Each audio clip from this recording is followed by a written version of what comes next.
ഈശോ മിശിഹായ്ക്ക് സ്തുതിയായിരിക്കട്ടെ. ഞാൻ മാണിപ്പറമ്പിലച്ചൻ. എറണാകുളം വിമതരുടെ വ്യാഖ്യാനം വിശ്വസിക്കരുത്. ഈശോയുടെ പെസഹ ചൊവ്വാഴ്ചയായിരുന്നു, ബുധനാഴ്ചയായിരുന്നു, വ്യാഴാഴ്ചയായിരുന്നു. ഈശോയുടേത് യഹൂദ പെസഹ ആയിരുന്നു. നിരവധി ചോദ്യങ്ങൾക്കുള്ള ഉത്തരമാണ് ഇന്നത്തെ വീഡിയോ. ഈശോ ജനാഭിമുഖമായിട്ടാണ് അന്ത്യത്താഴം കഴിച്ചതെന്നും ബലിയർപ്പിച്ചതെന്നും സ്ഥാപിക്കാനായി എറണാകുളം അങ്കമാലി അതിരൂപതയിലെ വിമത വൈദികരും അവരോട് ചേർന്ന് നിൽക്കുന്നവരും പറയുന്ന ഒരു വ്യാഖ്യാനമുണ്ട്. 15ാം ശതകത്തിൽ ലിയനാർഡോ ദാവിഞ്ചി വരച്ച ചിത്രമാണ് അതിന് ആധാരമായിട്ട് അവർ എടുത്തിരിക്കുന്നത്. ലിയനാർഡോ ദാവിഞ്ചി ജനിച്ചത് 1452 മരിച്ചത് 1519 അതായത് 15, 16 നൂറ്റാണ്ടിൽ ജീവിച്ചിരുന്ന ആളാണ്. ഈ അന്ത്യത്താഴത്തിൻ്റെ ചിത്രം അദ്ദേഹം വരച്ചത് 1498 15ാം ശതകത്തിൻ്റെ അവസാനത്തിൽ.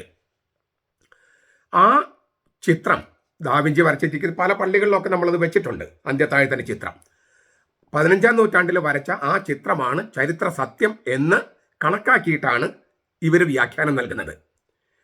നിങ്ങൾ ഡാവിഞ്ചി കോഡ് എന്ന് കേട്ടിട്ടുണ്ടാവും. ഡാവിഞ്ചി കോഡ് അത് കൂടുതലും പ്രസിദ്ധമായത് ദാൻ ബ്രൗൺ എഴുതിയ ഡാവിഞ്ചി കോഡ് എന്ന ആ നോവല്, പിന്നെ അതിൻ്റെ വെളിച്ചത്തിൽ തയ്യാറാക്കപ്പെട്ട ചലനചിത്രം. അതിനു മുമ്പ് തന്നെ യൂറോപ്പിലൊക്കെ ഹോളി ബ്ലഡ്, ഹോളി ഗ്രെയില്, വിശുദ്ധ രക്തം, വിശുദ്ധ കാസ എന്നെല്ലാം പറഞ്ഞിട്ടുള്ള ഒരു നോവലുണ്ടായിരുന്നു. അതിനടിസ്ഥാനമാക്കിയിട്ടാണ് ദാൻ ബ്രൗൺ ഡാവിഞ്ചി കോഡ് തന്നെ എഴുതിയത്. അതിനെതിരെ അദ്ദേഹത്തിന് കോപ്പി അടിച്ചു എന്ന് പറഞ്ഞിട്ടൊരു കേസുണ്ടായിരുന്നു. കോപ്പി അടിച്ചിട്ടുണ്ട്, എന്നാലും മുഴുവൻ കോപ്പി അടിയല്ല എന്നെല്ലാം വിധിച്ചിട്ടാണ് കോടതി അതിന് അനുകൂലമായിട്ട് വിധി പ്രസ്താവിച്ചതൊക്കെ. അപ്പോൾ ഈ ഡാവിഞ്ചി കോഡ് എന്നുള്ള ആ കോഡ് എടുത്തിരിക്കുന്നത് പോലും ഈ ഡാവിഞ്ചിയുടെ ചിത്രത്തിനെ അടിസ്ഥാനമാക്കിയാണ് എന്നൊരു ചിന്തയുണ്ട്. അത് മുഴുവൻ സത്യമാകണമെന്നില്ല, എന്നാലും ചിന്തയുണ്ട്. പക്ഷെ ഡാവിഞ്ചിയുടെ ചിത്രത്തിനകത്ത് കുറേ പ്രശ്നങ്ങളുണ്ട്. ഈ അന്ത്യത്താഴത്തിൻ്റെ ചിത്രത്തിനകത്ത് ഒന്ന്, മിലാനിലെ കാരാഗൃഹത്തിൽ നിന്നുള്ള ആണുങ്ങളെ കൊണ്ടുവന്നിട്ട് മോഡലായി കൊണ്ടുവന്നിട്ടാണ് ദാവിഞ്ചി അത് വരച്ചത്. ചിലരൊക്കെ പറഞ്ഞിരുന്നത് ദാവിഞ്ചി എല്ലാം ഈ 12 സ്ലീഹന്മാരും ഈശോയും സ്ത്രീകളായിരുന്നു. അതിലെല്ലാവർക്കും താടിയും മുടിയൊക്കെ കൊടുത്ത് 12 പേരെയും ആണുങ്ങളാക്കി ഒരാളെ ആണാണോ പെണ്ണാണോ എന്ന മട്ടിൽ നിലനിർത്തി എന്നൊക്കെ ഒരു ആരോപണം ഉണ്ടായിരുന്നു. വാസ്തവത്തിൽ പെണ്ണുങ്ങളല്ല മോഡലായിരുന്നത്. മിലാനിലെ കാരാഗൃഹത്തിൽ നിന്നുള്ള ആളുകളെയാണ് കൊണ്ടുവന്ന് മോഡലായി ഈ 13 പേരുടെയും ചിത്രം അങ്ങനെയാണ് വരച്ചത്. പക്ഷേ ആ ചിത്രത്തിനകത്ത് കാസയില്ല. പിന്നെ യേശു സ്നേഹിച്ച ശിഷ്യനും ഇരിക്കുന്നത് ഇങ്ങനെ ഒരു വി ആകൃതിയിലാണ്. വി ആകൃതിക്ക് ഒരു സെക്ഷുവൽ ലൈംഗിക ചുവയുണ്ട്. അതുപോലെ വസ്ത്രങ്ങളും അതുപോലെ തന്നെയാണ്. ഈശോയുടെ രൂപത്തിന് കൊടുത്ത ചുവപ്പും നീലയുമാണ്. ചുവപ്പ് ഉള്ളിലും പുറത്ത് നീലയും. യോഹന്നാന് നേരെ നീലയും ചുവപ്പും കൊടുത്തു യേശു സ്നേഹിച്ച ശിഷ്യന്. പിന്നെ യോഹന്നാന് മാത്രം താടി കൊടുത്തില്ല.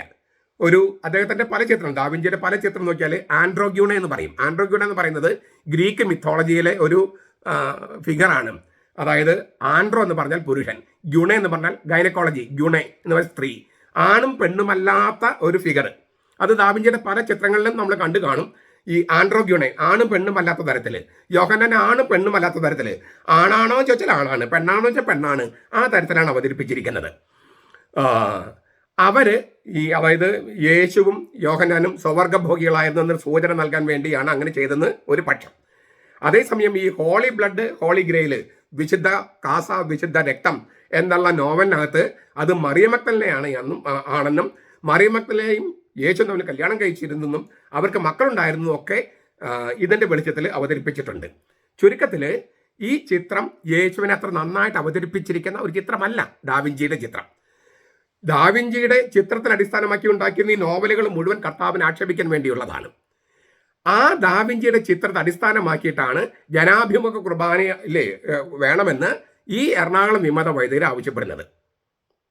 കർത്താവ് അന്ത്യത്താഴം കഴിച്ചത് ദാവിഞ്ചി വരച്ച ചിത്രം പോലെയാണെന്നാണ് അവർ പറയണേ. 15ാം നൂറ്റാണ്ടിലെ ബൈബിൾ അടിസ്ഥാനമാക്കിയിട്ടല്ല. കർത്താവ് എങ്ങനെയാണ് ഇരുന്നെന്നും അത് ഇരുന്നല്ല ചരിഞ്ഞ് കിടന്നായിരുന്നെന്നും അത് സി ആകൃതിയിലായിരുന്നൊക്കെ ഞാൻ മുമ്പ് പറഞ്ഞിട്ടുണ്ട്. നാളെ നമുക്ക് ഒന്നുകൂടി കാണാം. അതിലേക്ക് നമ്മളിപ്പോൾ കടക്കുന്നില്ല. അപ്പോൾ ഇപ്പോൾ ഈ എറണാകുളം വിമത വൈദികരും അവരെ പിന്താങ്ങി നിൽക്കുന്ന അൽമായരൊക്കെ ഗൗരവത്തോടെ ചിന്തിക്കണം. തിരുവചനങ്ങളിലാണോ നമ്മുടെ വിശ്വാസം അടിസ്ഥാനം വിട്ടിരിക്കുന്നത്, അതോ യേശുവിനെ ആക്ഷേപിക്കാൻ വേണ്ടി വരച്ച ദാവിഞ്ചിയുടെ ചിത്രത്തിലാണോ? അത് 15-ാം നൂറ്റാണ്ടിൽ.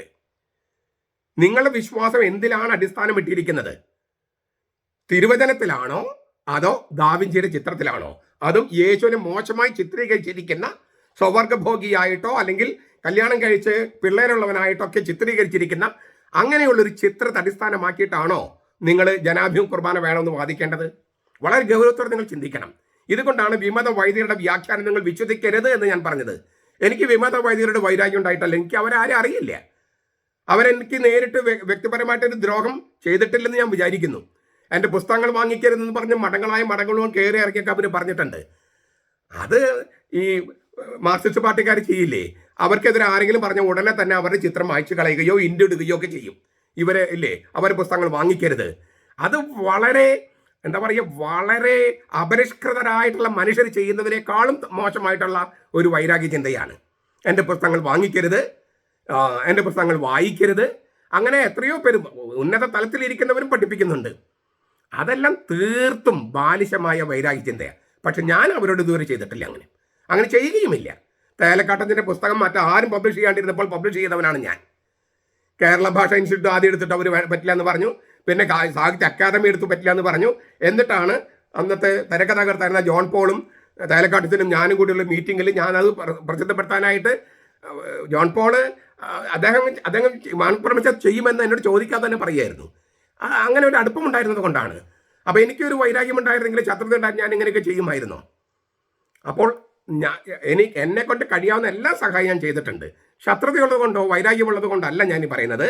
മറിച്ച് അവർ തെറ്റായ കാര്യങ്ങൾ പഠിപ്പിക്കുന്നു എന്നതുകൊണ്ടും അതിന് തെറ്റായ അടിസ്ഥാനങ്ങൾ ഉപയോഗിക്കുന്നു എന്നതുകൊണ്ടുമാണ് ഞാനത് വിശ്വസിക്കരുത് എന്ന് പറയണേ. തിരുവചനങ്ങളെ അടിസ്ഥാനമാക്കിയിട്ടാണ് ഞാൻ പറയുന്നത്. അതുകൊണ്ടാണ് ഞാൻ പറയുന്നത് വിശ്വസിക്കണമെന്ന് നിങ്ങളോട് പറയുന്നത്.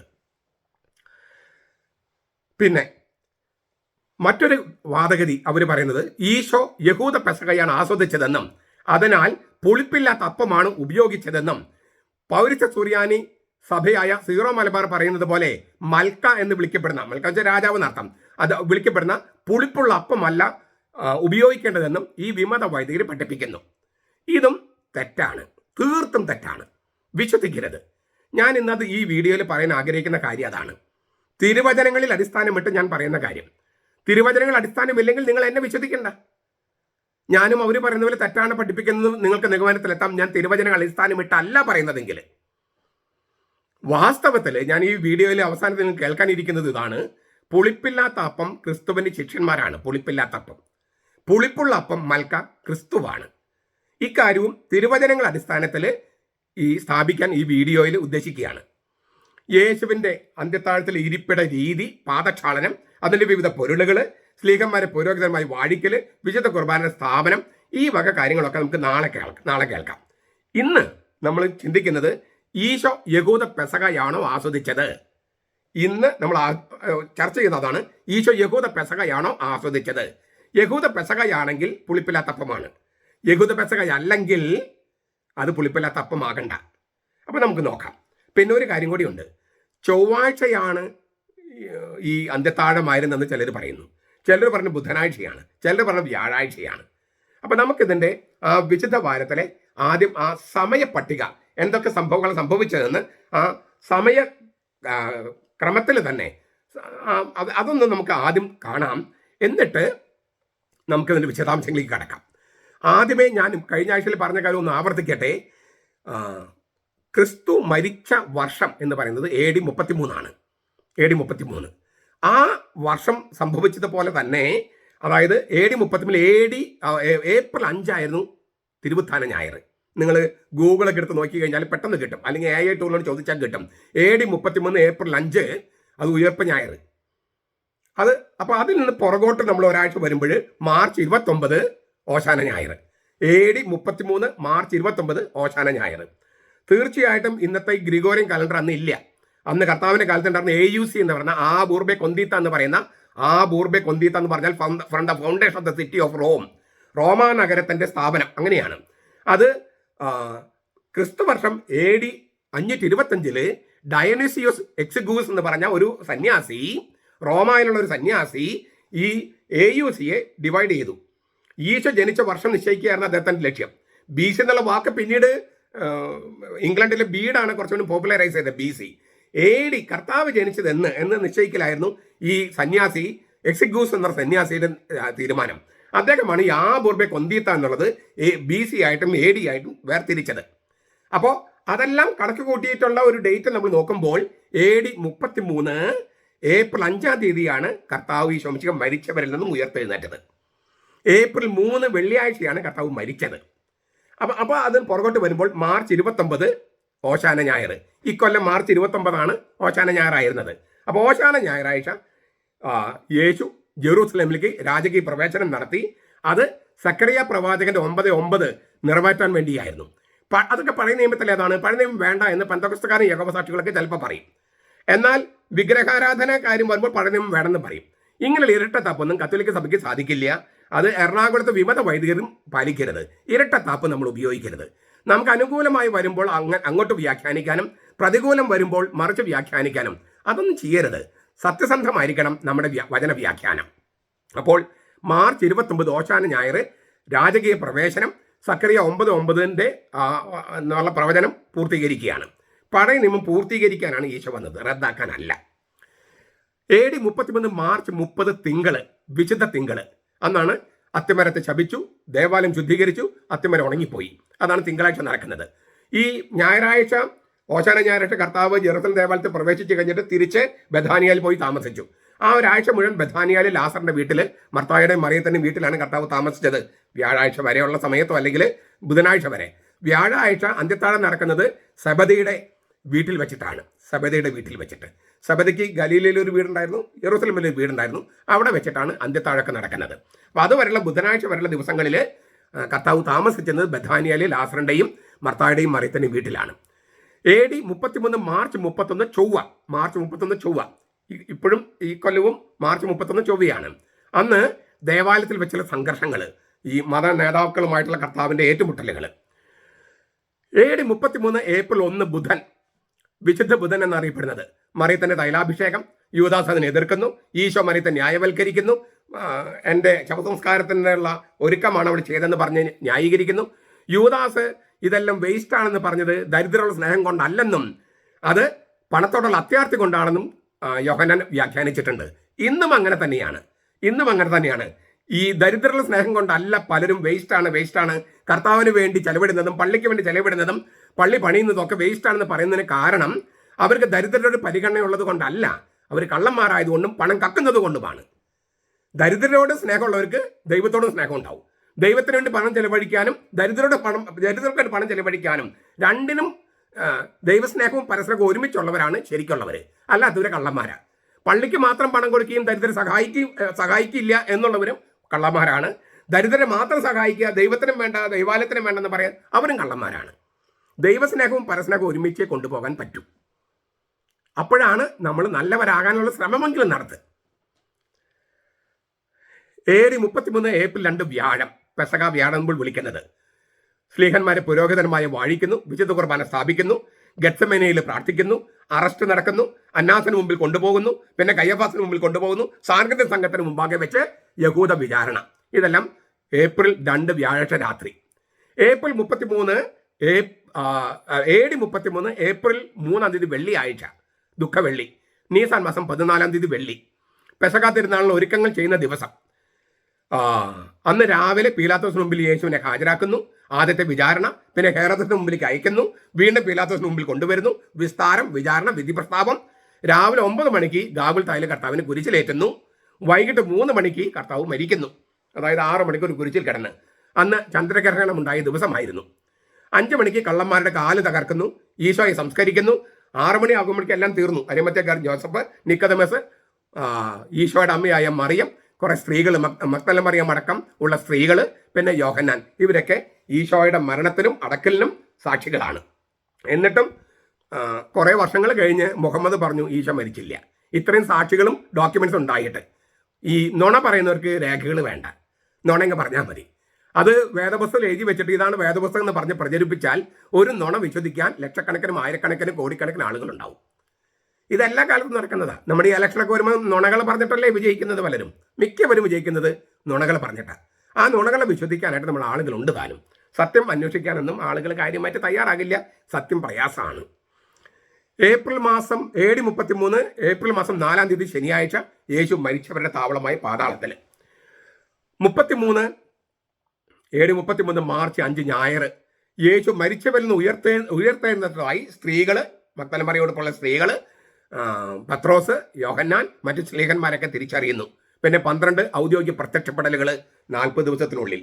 40 ദിവസം പ്രത്യക്ഷപ്പെടലുണ്ട്, സാധാരണ പ്രത്യക്ഷപ്പെടൽ. പിന്നെ പ്രധാനപ്പെട്ട 12 പ്രത്യക്ഷപ്പെടലുകൾ കർത്താവ് അത് 5 മുതൽ ഏപ്രിൽ 5 മുതൽ 40 ദിവസത്തിൽ നീണ്ടു നിൽക്കുന്ന പ്രത്യക്ഷപ്പെടലുകൾ. ഇതേക്കുറിച്ചൊക്കെ നമ്മൾ വളരെ ധ്യാനിച്ചിട്ടുണ്ട്. നമ്മളതിലേക്ക് പിന്നെയും പോകുന്നില്ല. കർത്താവ് നേരിട്ട് നമുക്ക് ഏൽപ്പിച്ച് തന്നതാണെന്ന് ഒരു 1.5 മണിക്കൂർ നീണ്ടു നിൽക്കുന്ന ഒരു പ്രസംഗത്തിൽ ഞാൻ തിരുവചനങ്ങൾ അടിസ്ഥാനത്തിൽ അവതരിപ്പിച്ചിട്ടുണ്ട്. ഈ ഉത്ഥാനം ചെയ്തിട്ട് കർത്താവ് ആദ്യം ചെയ്ത് കുർബാന അർപ്പിക്കുകയായിരുന്നുവെന്നും 40 ദിവസം കർത്താവ് കുർബാന അർപ്പിച്ചു വരുന്നുവെന്നും ഒക്കെ ഞാൻ തെളിവ് സഹിതം ഹാജരാക്കിയിട്ടുണ്ട്. അപ്പം അതിലേക്കൊന്നും നമ്മളിപ്പോൾ കടക്കുന്നില്ല.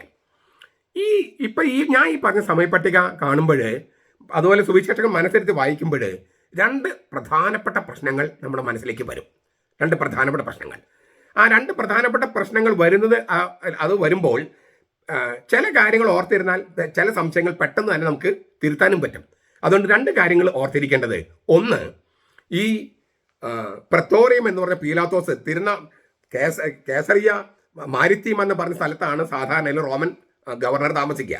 തിരുനാൾ ദിവസങ്ങളിൽ ക്രമസമാധാനത്തിന്റെ കാര്യങ്ങൾ നോക്കാൻ വേണ്ടിയിട്ട് യെറൂസലമിൽ വരും. അപ്പോൾ റോമൻ ഗവർണർ താമസിച്ചിരുന്ന സ്ഥലമാണ് പ്രത്തോറിയം. ആ പ്രത്തോറിയത്തിൽ വെച്ചിട്ടാണ് ഈ ഈശോയെ വിചാരണ ചെയ്യുന്നത്. ആ പ്രത്തോറിയത്തിൽ നിന്ന് ഹെറോദസിന്റെ അരമനയിലേക്ക് 600 മീറ്ററാണ് ദൂരം. 1/2 കിലോമീറ്ററിൽ മേലെ ഒരല്പം, 600 മീറ്റർ അത്രയേ ഉള്ളൂ ഈ പീലാത്തോസിന്റെ കൊട്ടാരത്തിൽ, പ്രത്തോറിയം എന്ന് പറഞ്ഞ കൊട്ടാരത്തിൽ നിന്ന് ഹെറോദസിന്റെ കൊട്ടാരത്തിലേക്ക്. ഇത്രയും ദൂരമേ ഉള്ളൂ. അപ്പോൾ അവിടെ പോയി ഇവിടെ വന്നു, അതുകൊണ്ട് കിലോമീറ്ററുകൾ പോയി എന്നൊന്നും വിചാരിക്കരുത്. അങ്ങനെ വിചാരിക്കുമ്പോഴാണ് നമുക്ക് ഈ പ്രയാസം വരുന്നത്. രണ്ടാമത്തെ ഒരു കാര്യം എന്ന് പറയുന്നത്, ഈ ഹെറോദസിന്റെ കൊട്ടാരം എന്ന് പറയുന്നത് മഹാനായ ഹെറോദസിന്റെ കൊട്ടാരം. അവിടെ ഈ അന്തിപ്പാസ്, ഗലീലയുടെ അധികാരമുള്ള അന്തിപ്പാസ് അവിടെ അപ്പൻ്റെ വീട്ടിൽ താമസിക്കുമായിരുന്നു. അപ്പം മരിച്ചുപോയി, എന്നാലും താമസിക്കുമായിരുന്നു. അങ്ങനെയാണ് അവിടേക്ക് അയക്കാനായിട്ട് പീലാത്തോസ് തീരുമാനിക്കുന്നത്. മറ്റൊരു കാര്യമുള്ളത്, ഈ പ്രത്തോറിയത്തിൽ നിന്നും കാൽവരലിക്കുള്ള ദൂരം 550 മീറ്ററാണ്. 1/2 കിലോമീറ്ററിന് മേലെ, 1/2 കിലോമീറ്ററിന് മേലെ. ഇപ്പം നമ്മൾ വളരെ എക്സ്ട്രീമായിട്ട് ചില വലിയ മുകളിലേക്ക് മലയാറ്റൂർ മല അല്ലെങ്കിൽ മറ്റേ മല എന്നൊക്കെ പറഞ്ഞുകൊണ്ട് പോകും. അത് നമ്മുടെ ഒരു പ്രായശ്ചിത്തമാണ്. കർത്താവിൻ്റെ കുരിശിൻ്റെ വഴി എന്ന് പറഞ്ഞത് 550 മീറ്ററാണ്, 1/2 കിലോമീറ്റർ. അപ്പോൾ നമ്മുടെ പല പള്ളികളിലും നടക്കുന്ന, വെള്ളിയാഴ്ചകളിൽ നടക്കുന്ന കുരിശിൻ്റെ വഴിയൊക്കെ ഏകദേശം അത്രയും ദൂരമാണ്. അപ്പോൾ അത്രയും ദൂരങ്ങളേ ഉള്ളൂ ഇതൊക്കെ, ഈ സ്ഥലങ്ങൾ തമ്മിൽ. ഇത് മനസ്സിലോർത്ത് കഴിഞ്ഞാൽ നമ്മുടെ യഹൂദ വിചാരണ, പിന്നെ അന്നാസിൻ്റെ വീട്ടിൽ, കയ്യഫാസിൻ്റെ വീട്ടിൽ സംഘത്തിൻ്റെ സംഘം, പിന്നെ പീലാത്തോസിൻ്റെ മുമ്പിലുള്ള ആദ്യത്തെ വിചാരണ, ഹെറോദസിൻ്റെ അവിടെ വിചാരണ, പിന്നെ വീണ്ടും പീലാത്തോസിൻ്റെ വിചാരണ. ഈ വിചാരണകളൊക്കെ നടന്നത് വളരെയധികം ദൂരമുള്ള സ്ഥലങ്ങളിലല്ല എന്ന് പറയാനാണ് ഞാൻ അത്രയും സൂചിപ്പിച്ചത്. അതുകൊണ്ട് ഈ പറഞ്ഞ കാര്യങ്ങളൊക്കെ ഒരു രാത്രി കൊണ്ട് നടക്കാനും ഒരു പ്രയാസം ഉണ്ടായിരുന്നില്ലെന്നർത്ഥം. എങ്കിലും സംശയം വരാം, ഇതെല്ലാം കൂടി രാത്രിക്ക് വിചാരണ നടന്നിരിക്കുമോ, രാത്രി വിചാരണ കോടതികൾ പതിവുണ്ടോ, ഇങ്ങനെ ഒരുപാട് സംശയങ്ങൾ നമ്മുടെ മനസ്സിലുണ്ട്. പക്ഷെ ചിലപ്പോഴൊക്കെ അടിയന്തരമായിട്ട് രാത്രി കോടതിയിൽ കൂടുന്ന കാര്യം നമുക്കിപ്പോഴും അറിയാം, അപ്പോഴും ഉണ്ടാകാൻ സാധ്യതയുണ്ട്. ഇനി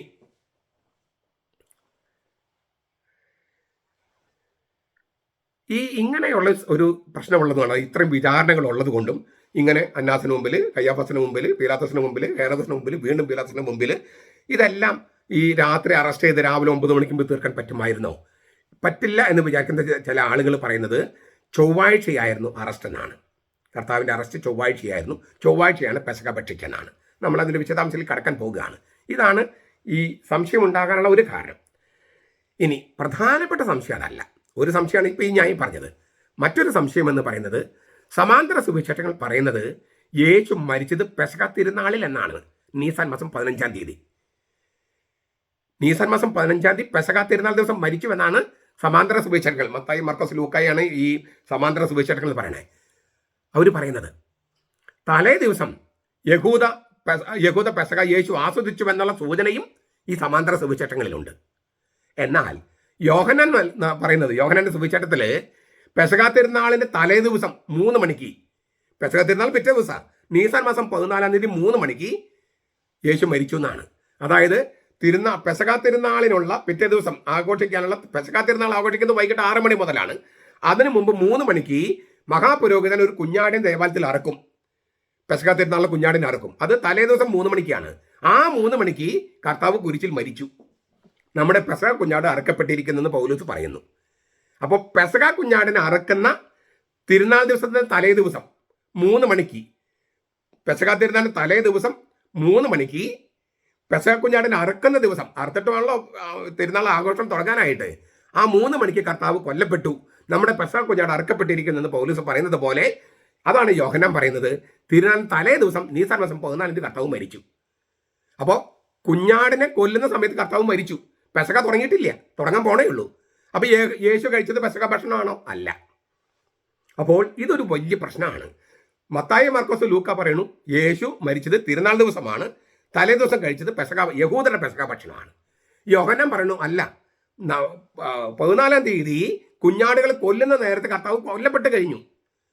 പെസക ഭക്ഷിക്കും പിന്നെ 3 മണിക്കൂർ കിടക്കുക യഹൂദ പെസക ഭക്ഷിക്കും തുടങ്ങാനായിട്ട്. അതിനു മുമ്പ് കർത്താവ് മരിച്ചു കഴിഞ്ഞു. അതുകൊണ്ട് കർത്താവ് ഭക്ഷിച്ചത് യഹൂദ പെസകയല്ല. ഇത് രണ്ടും കിടക്കുന്നത് തിരുവചനത്തിലാണ്, ബൈബിളിലാണ്. അതാ ദൈവത്തിന്റെ വെളിപാടാണ്, ദൈവത്തിന്റെ വചനമാണ്, തെറ്റ് സംഭവിക്കില്ല. അപ്പൊ ഇതെങ്ങനെ മനസ്സിലാക്കാം? യേശു കഴിച്ചത് യഹൂദ പെസകയാണോ? ഇത് വളരെ ക്രൂഷ്യലായിരിക്കുന്നതിന് കാരണം നമ്മുടെ വിമത വൈദികർ പറയുന്നത് യേശു കഴിച്ച യഹൂദ പെസകയാണെന്നും അതുകൊണ്ട് പുളിപ്പില്ലാത്ത അപ്പത്തിന്റെ തിരുനാളായ പെസക യേശു കഴിച്ചത് പെസക ഭക്ഷണമായതുകൊണ്ട് യഹൂദ പെസകയ്ക്ക് ഉപയോഗിച്ച പുളിപ്പില്ലാത്ത അപ്പം ഉപയോഗിക്കണമെന്നും പൗരസ്ത്യ സഭയായ സീറോ മലബാർ സഭ പറയുന്നത് പോലെ പുളിപ്പുള്ള മൽക്ക ഉപയോഗിക്കരുതെന്നുമാണ് അവർ പറയണേ. അപ്പൊ ഈ ചോദ്യത്തിന് ഞാൻ ഈ പറഞ്ഞ ചോദ്യത്തിന് ഉത്തരം കിട്ടിയാൽ ഈ വിമത വൈദികർ പറഞ്ഞ് ശരിയോ തെറ്റോ പൗരസ്ത്യ സഭകൾ പറയുന്ന മൽക്ക പുളിപ്പുള്ള അപ്പം ശരിയോ തെറ്റോ തീരുമാനിക്കാൻ പറ്റും. അതുകൊണ്ടാണ് വിശദമായിട്ട് ഞാൻ പറയാൻ ആഗ്രഹിക്കുന്നത്. വീഡിയോ മുഴുവൻ കാണുകയും കേൾക്കുകയും ഈ വിശുദ്ധ വാരത്തിൽ എല്ലാവർക്കും അയച്ചു കൊടുത്ത് കാണാൻ ആവശ്യപ്പെടുകയും ചെയ്യുക. നിങ്ങൾക്ക് ഒരുപാട് ഗുണം കിട്ടും, കർത്താവിൻ്റെ കൃപയുണ്ടാകും. ഞാൻ ഈ വിശദമായിട്ട് കാര്യങ്ങൾ പറയാമെന്ന് പറഞ്ഞല്ലോ. ഈ വിശദമായി പറയുന്നത് നിങ്ങളുടെ പലരും കയ്യിലുള്ളൊരു പുസ്തകമാണ്. അപ്പം ഞാൻ മാണിപ്പറമ്പലത്തിൻ്റെ ഭാവനയിൽ നിന്ന് വന്ന് ഇതൊന്നും വിചാരിക്കാതിരിക്കാൻ ഞാൻ പുസ്തകത്തിൻ്റെ പേരും പേജ് നമ്പർ അധ്യായങ്ങൾ പറയാം. നസ്രത്തിൽ യേശു, എഴുതിയത് ബെനഡിക്ട് 16. നിങ്ങൾക്കറിയാമല്ലോ, ബെനഡിക്ട് 16 വേൾഡ് ക്ലാസ് ദൈവശാസ്ത്രജ്ഞനാണ്. യുക്തിയും വിശ്വാസവും ഇതുപോലെ, ശാസ്ത്രവും ബൈബിൾ ഇതുപോലെ ഒന്നിപ്പിച്ച് വ്യാഖ്യാനിച്ചിരിക്കുന്ന ഒരാള് സഭാ ചരിത്രത്തിലില്ല. ആൽബർട്ട് ഐൻസ്റ്റീനെ പോലെ ബുദ്ധിയുള്ളൊരു മനുഷ്യൻ ഇല്ലേ? പൗലോസ് ലീഗ, പിന്നെ ആഗസ്തീനോസ്, ബെനഡിക്ട് മാർപ്പാപ്പ, ഇവരാണ് 3 പേരാണ് കത്തോലിക്ക സഭയിലെ ഏറ്റവും വലിയ ബുദ്ധിജീവികൾ എന്ന് പറയുക. ആ ബെനഡിക്ട് മാർപ്പാപ്പ എഴുതിയ പുസ്തകങ്ങൾ നസ്രത്തിൽ യേശു 3 വോള്യം, ഞാൻ തർജ്ജമ ചെയ്തിട്ടുണ്ട് മലയാളത്തിലേക്ക്. അതിൽ 2ാമത്തെ വോള്യം ഒടുവിൽ തത്താഴം എന്ന് പറഞ്ഞിട്ടൊരു ചാപ്റ്റർ ഉണ്ട്. അതിൻ്റെ തുടക്കമാണ് ഞാൻ ഈ പറയുന്നത്. ഈ കാര്യം വളരെ വിശദമായി അദ്ദേഹം ചർച്ച ചെയ്യുന്നുണ്ട്. അതുകൊണ്ട് ഇപ്പം ഞാൻ പറയാൻ പോകുന്ന കാര്യങ്ങളൊക്കെ ബെനഡിക്ട് മാർപ്പാപ്പ നസ്രത്തിൽ യേശു വോള്യം 2 ഒടുവിൽ തത്താഴം എന്ന അധ്യായത്തിൽ എഴുതിയിരിക്കുന്ന കാര്യങ്ങളാണ്. അപ്പോൾ മാണിപ്പറമ്പലത്തിൻ്റെ ഭാവനയല്ല, തിരുവചനത്തിൽ അടിസ്ഥാനമിട്ട് ബെനഡിക്ട് മാർപ്പാപ്പയും മാണിപ്പറമ്പലത്തിനും സംസാരിക്കുന്ന കാര്യമാണ്. നിങ്ങൾക്കത് ക്രോസ് ചെക്ക് ചെയ്യാം. ഇതിനേക്കാൾ കൂടുതൽ തെളിവ് എങ്ങനെ നൽകുക? അപ്പം ഞാൻ അദ്ദേഹത്തിൻ്റെ വാക്കുകൾ ഉപയോഗിച്ച് പറയുകയാണ്. ബെനഡിക്ട് മാർപ്പാപ്പയുടെ വിശുദ്ധ മർക്കോസിനെ സുവിശേഷത്തെ ആധാരമാക്കി എഴുതിയ മത്തായി, ലൂക്കാസ് എന്നിവരും കൃത്യമായ തീയതിയെക്കുറിച്ച് സൂചന നൽകിക്കൊണ്ട് ഇങ്ങനെ കുറിച്ചു. സമാന്തര സുവിശേഷകന്മാർ മർക്കോസ് 14:12, 14:27. പെസക ബലി അർപ്പിക്കുന്ന പുളിപ്പില്ലാത്ത അപ്പത്തിന്റെ 1-ാം ദിവസം ശിഷ്യന്മാർ യേശുവിനോട് ചോദിച്ചു, നിനക്ക് ഞങ്ങൾ എവിടെ പെസക ഒരുക്കണമെന്നാണ് നീ ആഗ്രഹിക്കുന്നത്? അവർ പെസക ഒരുക്കി. സന്ധ്യയായപ്പോൾ അവൻ 12 പേരോടും ഒരുമിച്ച് വന്നു. 12 പേര് മാത്രം കേട്ടോ. പുളിക്കാത്ത അപ്പത്തിന്റെ തിരുനാളിന്റെ 1-ാമത്തെ ദിവസം, അതായത് പെസക തിരുനാളിന്റെ തലേന്ന് വൈകുന്നേരം പെസക കുഞ്ഞാടുകളെ ദേവാലയത്തിൽ വെച്ച് കൊല ചെയ്തിരുന്നു. സമാന്തര സുവിശേഷങ്ങളെ സമയക്രമം അനുസരിച്ച് ഇതൊരു വ്യാഴാഴ്ചയായിരുന്നു. വ്യാഴാഴ്ച സൂര്യാസ്തമയത്തിന്റെ ബെനഡിക്ട് മാർപ്പാപ്പയുടെ വാക്കുകളാണ് ഞാൻ പറയുന്നത് കേട്ടോ. നിങ്ങൾക്ക് മർക്കോസ് 14-ാമത്തെ അധ്യായം 12-17 വായിച്ച് നോക്കാം. ഈ പെസക തിരുനാൾ ആരംഭിക്കുകയാണ് സൂര്യാസ്തമയത്തോടെ. ജെറൂസലം എത്തിയ മറ്റ് തീർത്ഥാടകരെ പോലെ യേശും ശിഷ്യന്മാരും പെസക ഭക്ഷണം കഴിച്ചുവെന്നാണ് ഈ മത്തായി, മർക്കോസ്, ലൂക്ക. മർക്കോസ് അത് എഴുതി, മത്തായും ലൂക്കാസും അത് സ്ഥിരീകരിച്ചു. വ്യാഴാഴ്ച വൈകുന്നേരം 6 മണിക്ക് തന്നെ പുതിയ ദിവസമായി വെള്ളിയാഴ്ച ആരംഭിച്ചതിനാൽ സമാന്തര സുവിശേഷകന്മാർ പറയുന്നത് ആ രാത്രിയിൽ തന്നെ യേശുവിനെ അറസ്റ്റ് ചെയ്ത് മതകോടതിയുടെ മുമ്പിൽ ഹാജരാക്കി എന്നാണ്. വെള്ളിയാഴ്ച രാവിലെ തന്നെ പീലാത്തോസ് യേശുവിന് വധശിക്ഷ വിധിക്കുകയും തുടർന്ന് 3-ാം മണിക്കൂറിൽ, അത് രാവിലെ 9 മണിക്ക്, നമ്മുടെ സമയക്രമം അനുസരിച്ച് രാവിലെ 9 മണിക്ക് യേശുവിനെ കുരിശിലേക്ക് നയിക്കുകയും ചെയ്തു. യഹൂദ സമയക്രമം അനുസരിച്ച് അത് 9-ാം മണിക്കൂറാണ്. 9-ാം മണിക്കൂർ, അതായത് കർത്താവ് മരിക്കുന്നത് നമ്മുടെ സമയക്രമം അനുസരിച്ച് ഉച്ചകഴിഞ്ഞ് 3 മണിക്ക് യേശു കുരിശിൽ പ്രാണൻ അർപ്പിച്ചു. മർക്കോസിന്റെ തിരുവെഴുത്ത് ഇതിനോട് ചേർത്ത് വായിക്കാം. അന്ന് സാബത്തിന് തൊട്ടു മുമ്പുള്ള ഒരുക്ക ദിവസമായിരുന്നു. അതിനാൽ വൈകുന്നേരമായപ്പോൾ അരിമത്തിയക്കാരനായ ജോസഫ് ധൈര്യവും പീലാത്തോസിനെ സമീപിച്ചു. അവൻ ആലോചന സംഘത്തിലെ ബഹുമാന്യൊരു അംഗവും ദൈവരാജ്യം പ്രതീക്ഷിച്ചിരുന്നവനുമായിരുന്നു. അവൻ പീലാത്തോസിന്റെ അടുത്തെത്തി യേശുവിന്റെ ശരീരം ചോദിച്ചു. മാർക്കോസ് 15:42-43. വെള്ളിയാഴ്ച സൂര്യാസ്തമയം കഴിഞ്ഞാൽ സാബത്ത് ആരംഭിക്കുന്നത് കൊണ്ട് അതിനു മുമ്പേ തന്നെ യേശുവിന് ശരീരം മറവ് ചെയ്യേണ്ടിയിരുന്നു. അതുകൊണ്ട് സാബത്ത് ദിവസം ശനിയാഴ്ച യേശു കല്ലറയിൽ വിശ്രമിച്ചു.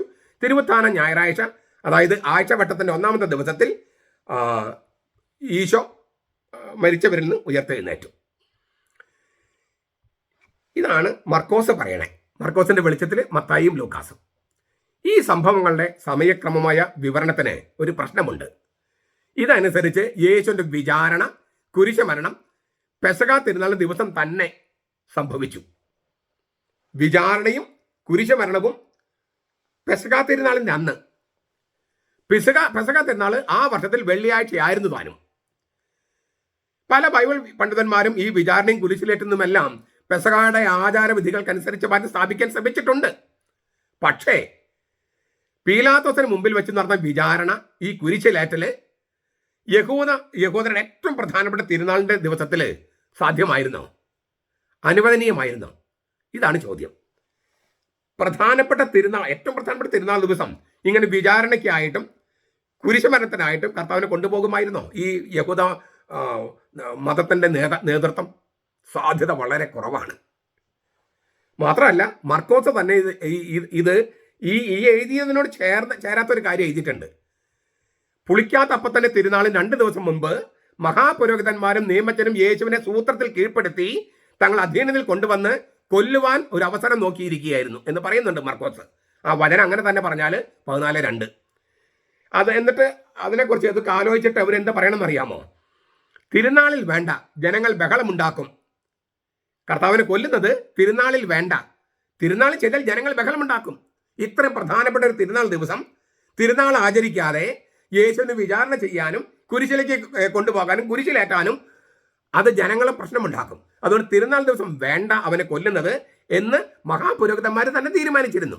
അപ്പൊ പിന്നെ എങ്ങനെയാണ് തിരുനാൾ ദിവസം കർത്താവിനെ കൊന്നുവെന്ന് പറയാൻ? അങ്ങനെ പറഞ്ഞിട്ടുണ്ട് താനും. അപ്പൊ ഇതിനകത്ത് എങ്ങനെ മനസ്സിലാക്കാന്ന്? വൈരുദ്ധ്യമാണെന്ന് പറഞ്ഞാൽ അത് തീരുമാനമല്ലല്ലോ, അല്ലെങ്കിൽ അത് ഉത്തരമല്ലല്ലോ. അവരൊക്കെ എഴുതിയിരിക്കുന്ന വൈരുദ്ധ്യമാണെന്ന് പറഞ്ഞാൽ ശരിയാ? അതല്ല ശരിയായ അർത്ഥം. അപ്പം മറ്റെന്തെങ്കിലും അർത്ഥം ഉണ്ടാകും. ദൈവവചനമാണെങ്കിൽ, ദൈവത്തിന് വെളിപാടാണെങ്കിൽ അതിന് തെറ്റ് പറ്റുകയില്ലെങ്കിൽ നമ്മൾ ഉദ്ദേശിക്കാത്ത മറ്റെന്തോ അർത്ഥം അതിനകത്തുണ്ടെന്നാണ്.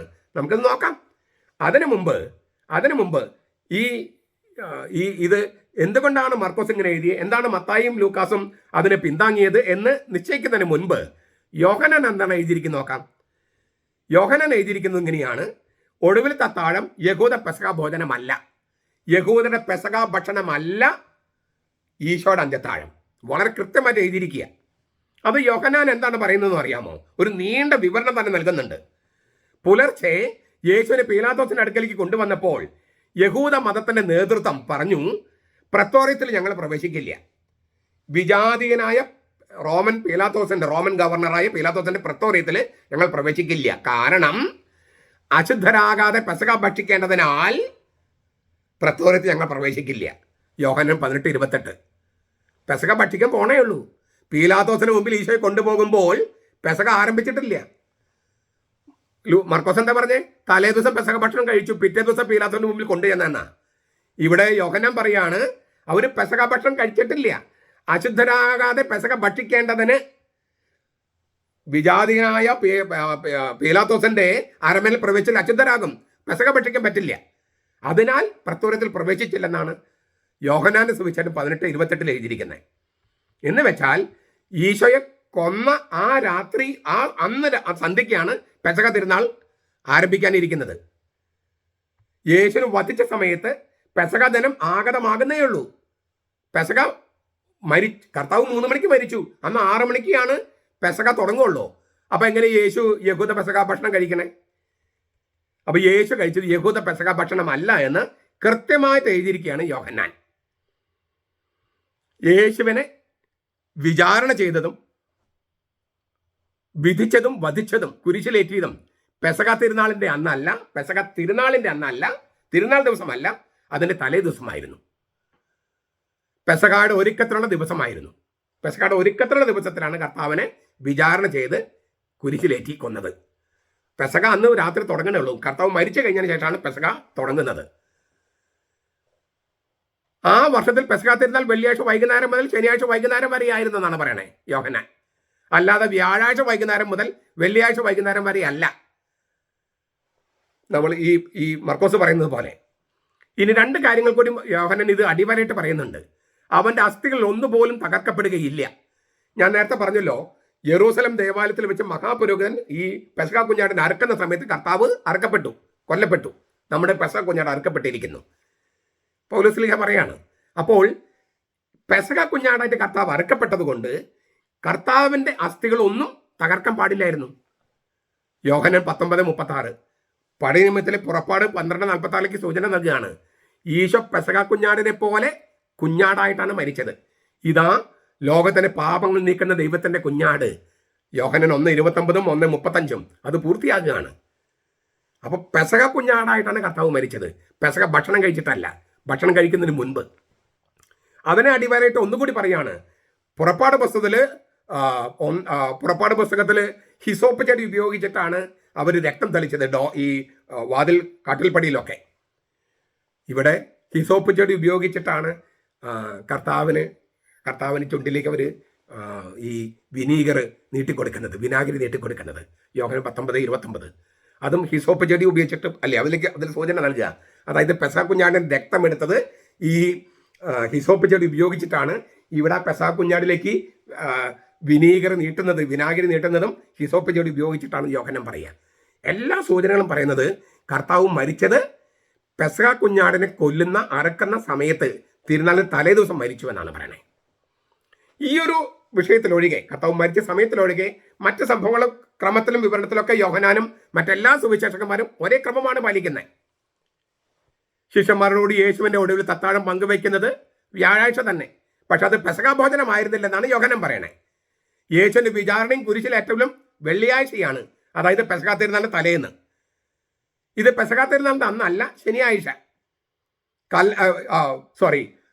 പെസഹ തിരുനാൾ അതെ, ഇത് പെസഹ തിരുനാളിൻ്റെ അന്നല്ല, ശനിയാഴ്ച കല്ലറി യേശു വിശ്രമം കൊള്ളുന്നു, ഞായറാഴ്ച കർത്താവ് ഉത്ഥാനം ചെയ്യുന്നു. അതൊക്കെ കറക്റ്റാണ്.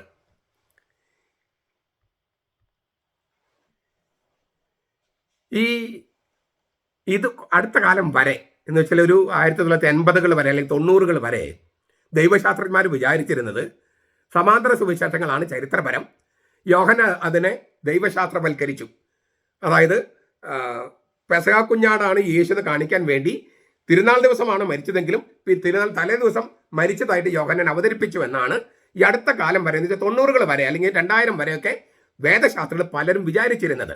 പക്ഷേ നമുക്ക് കിട്ടിയ തെളിവുകൾ, അതായത് ഇത് ബൈബിളൊന്നും കൂടാണ്ട് ഒരുപാട് തെളിവുകൾ കിട്ടിയിട്ടുണ്ട്.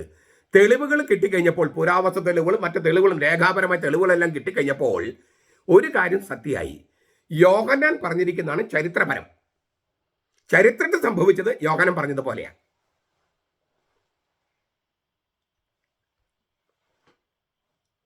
പക്ഷേ മർക്കോസും മത്തായിയും ലൂക്കാസും മറിച്ച് പറഞ്ഞിരിക്കുന്നു. അപ്പോൾ ഇത് എങ്ങനെ പൊരുത്തപ്പെടുത്താൻ ഒരുപാട് ശ്രമങ്ങൾ നടന്നിട്ടുണ്ട്. ആ ശ്രമമൊന്നും ഞാൻ നിങ്ങളുടെ മുമ്പിൽ അവതരിപ്പിക്കുകയാണ്. കാരണം ഇത് നിങ്ങൾ കേൾക്കാൻ പലരും വ്യാഖ്യാനിച്ചിട്ടുണ്ട് ഉള്ളതുകൊണ്ട് കേൾക്കാൻ സാധ്യതയുണ്ട്. അപ്പോൾ ഇച്ചിരി ക്ഷമയോടെ കേൾക്കണം. അതായത് മർക്കോസും മത്തായിയും ലൂക്കാസും പറയുന്നതും യോഹന്നാൻ പറയുന്നതും വൈരുദ്ധ്യമില്ല, പൊരുത്തപ്പെട്ടു പോകും എന്ന് കാണിക്കാൻ ഒരുപാട് ശ്രമങ്ങൾ നടന്നിട്ടുണ്ട്. അതിൽ ഏറ്റവും പ്രധാനപ്പെട്ട ഒരു ശ്രമം ഞാൻ നിങ്ങളുടെ മുമ്പിൽ അവതരിപ്പിക്കാം. ആ ശ്രമം നടത്തിയത് ഒരു ഫ്രഞ്ച് ബൈബിൾ പണ്ഡിതയാണ്, ആനി ഷൗബർട്ട് എന്നാണ് അവരുടെ പേര്. 1953 മുതൽ അവർ ഒരുപാട് പഠനങ്ങൾ നടത്തി. അങ്ങനെ പരമ്പരയായിട്ട് പ്രസിദ്ധീകരിച്ചു. അതിൻ്റെ വിശദാംശങ്ങളൊന്നും നമുക്ക് പോകേണ്ട കാര്യമില്ല. ബെനഡിക്ട് മാർപ്പാപ്പ നൽകുന്ന സംഗ്രഹം മാത്രം ഞാൻ നിങ്ങളുടെ മുമ്പിൽ അവതരിപ്പിക്കാം. സമാന്തര സുവിശേഷകന്മാരും വിശുദ്ധ യോഹന്നാനും ഒടുവിൽ തത്താഴത്തിൻ്റെയും അതിനെ തുടർന്ന് സംഭവങ്ങളും തീയതി അവതരിപ്പിക്കുന്നതിലെ പൊരുത്തമില്ലായ്മ പരിഹരിക്കാനാണ് ഈ ആനി ഷൗബർട്ട് നോക്കുന്നത്. 2 പൂർവ്വരേഖകൾ അടിസ്ഥാനമാക്കിയിട്ടാണ് ഈ ആനി ഷൗബർട്ട് തൻ്റെ നിഗമനങ്ങൾ ഒരു പരിഹാര മാർഗമായിട്ട്, പരിഹാര നിർദ്ദേശമായിട്ട് മുന്നോട്ട് വയ്ക്കുന്നത്. അവരാധാരമാക്കുന്ന ഒന്നാമത്തെ പുസ്തകം ജൂബിലികളുടെ പുസ്തകം. അതായത് യഹൂദരുടെ ഒരു അപ്രാമാണിക പുസ്തകമാണ് ജൂബിലികളുടെ ഗ്രന്ഥം. ആ ജൂബിലികളുടെ ഗ്രന്ഥത്തെ അടിസ്ഥാനമാക്കിയിട്ടാണ് ഒരു രേഖ. ഈ അപ്രമാണികം കേൾക്കുമ്പോഴേക്കും നമ്മുടെ സീറോ മലബാറിലെ ചില മെത്രാന്മാർക്ക് ഹാലിളകം. അവർക്ക് അപ്രമാണികം എന്ന് കേട്ട ഉടനെ തന്നെ അവർ വിചാരിക്കുന്നത് അത് ഖുറാൻ പോലെയാണെന്നോ അല്ലെങ്കിൽ ഭഗവത്ഗീത പോലെയാണെന്നൊക്കെയാണ് അവർ വിചാരിക്കുന്നത്. അങ്ങനെയല്ല.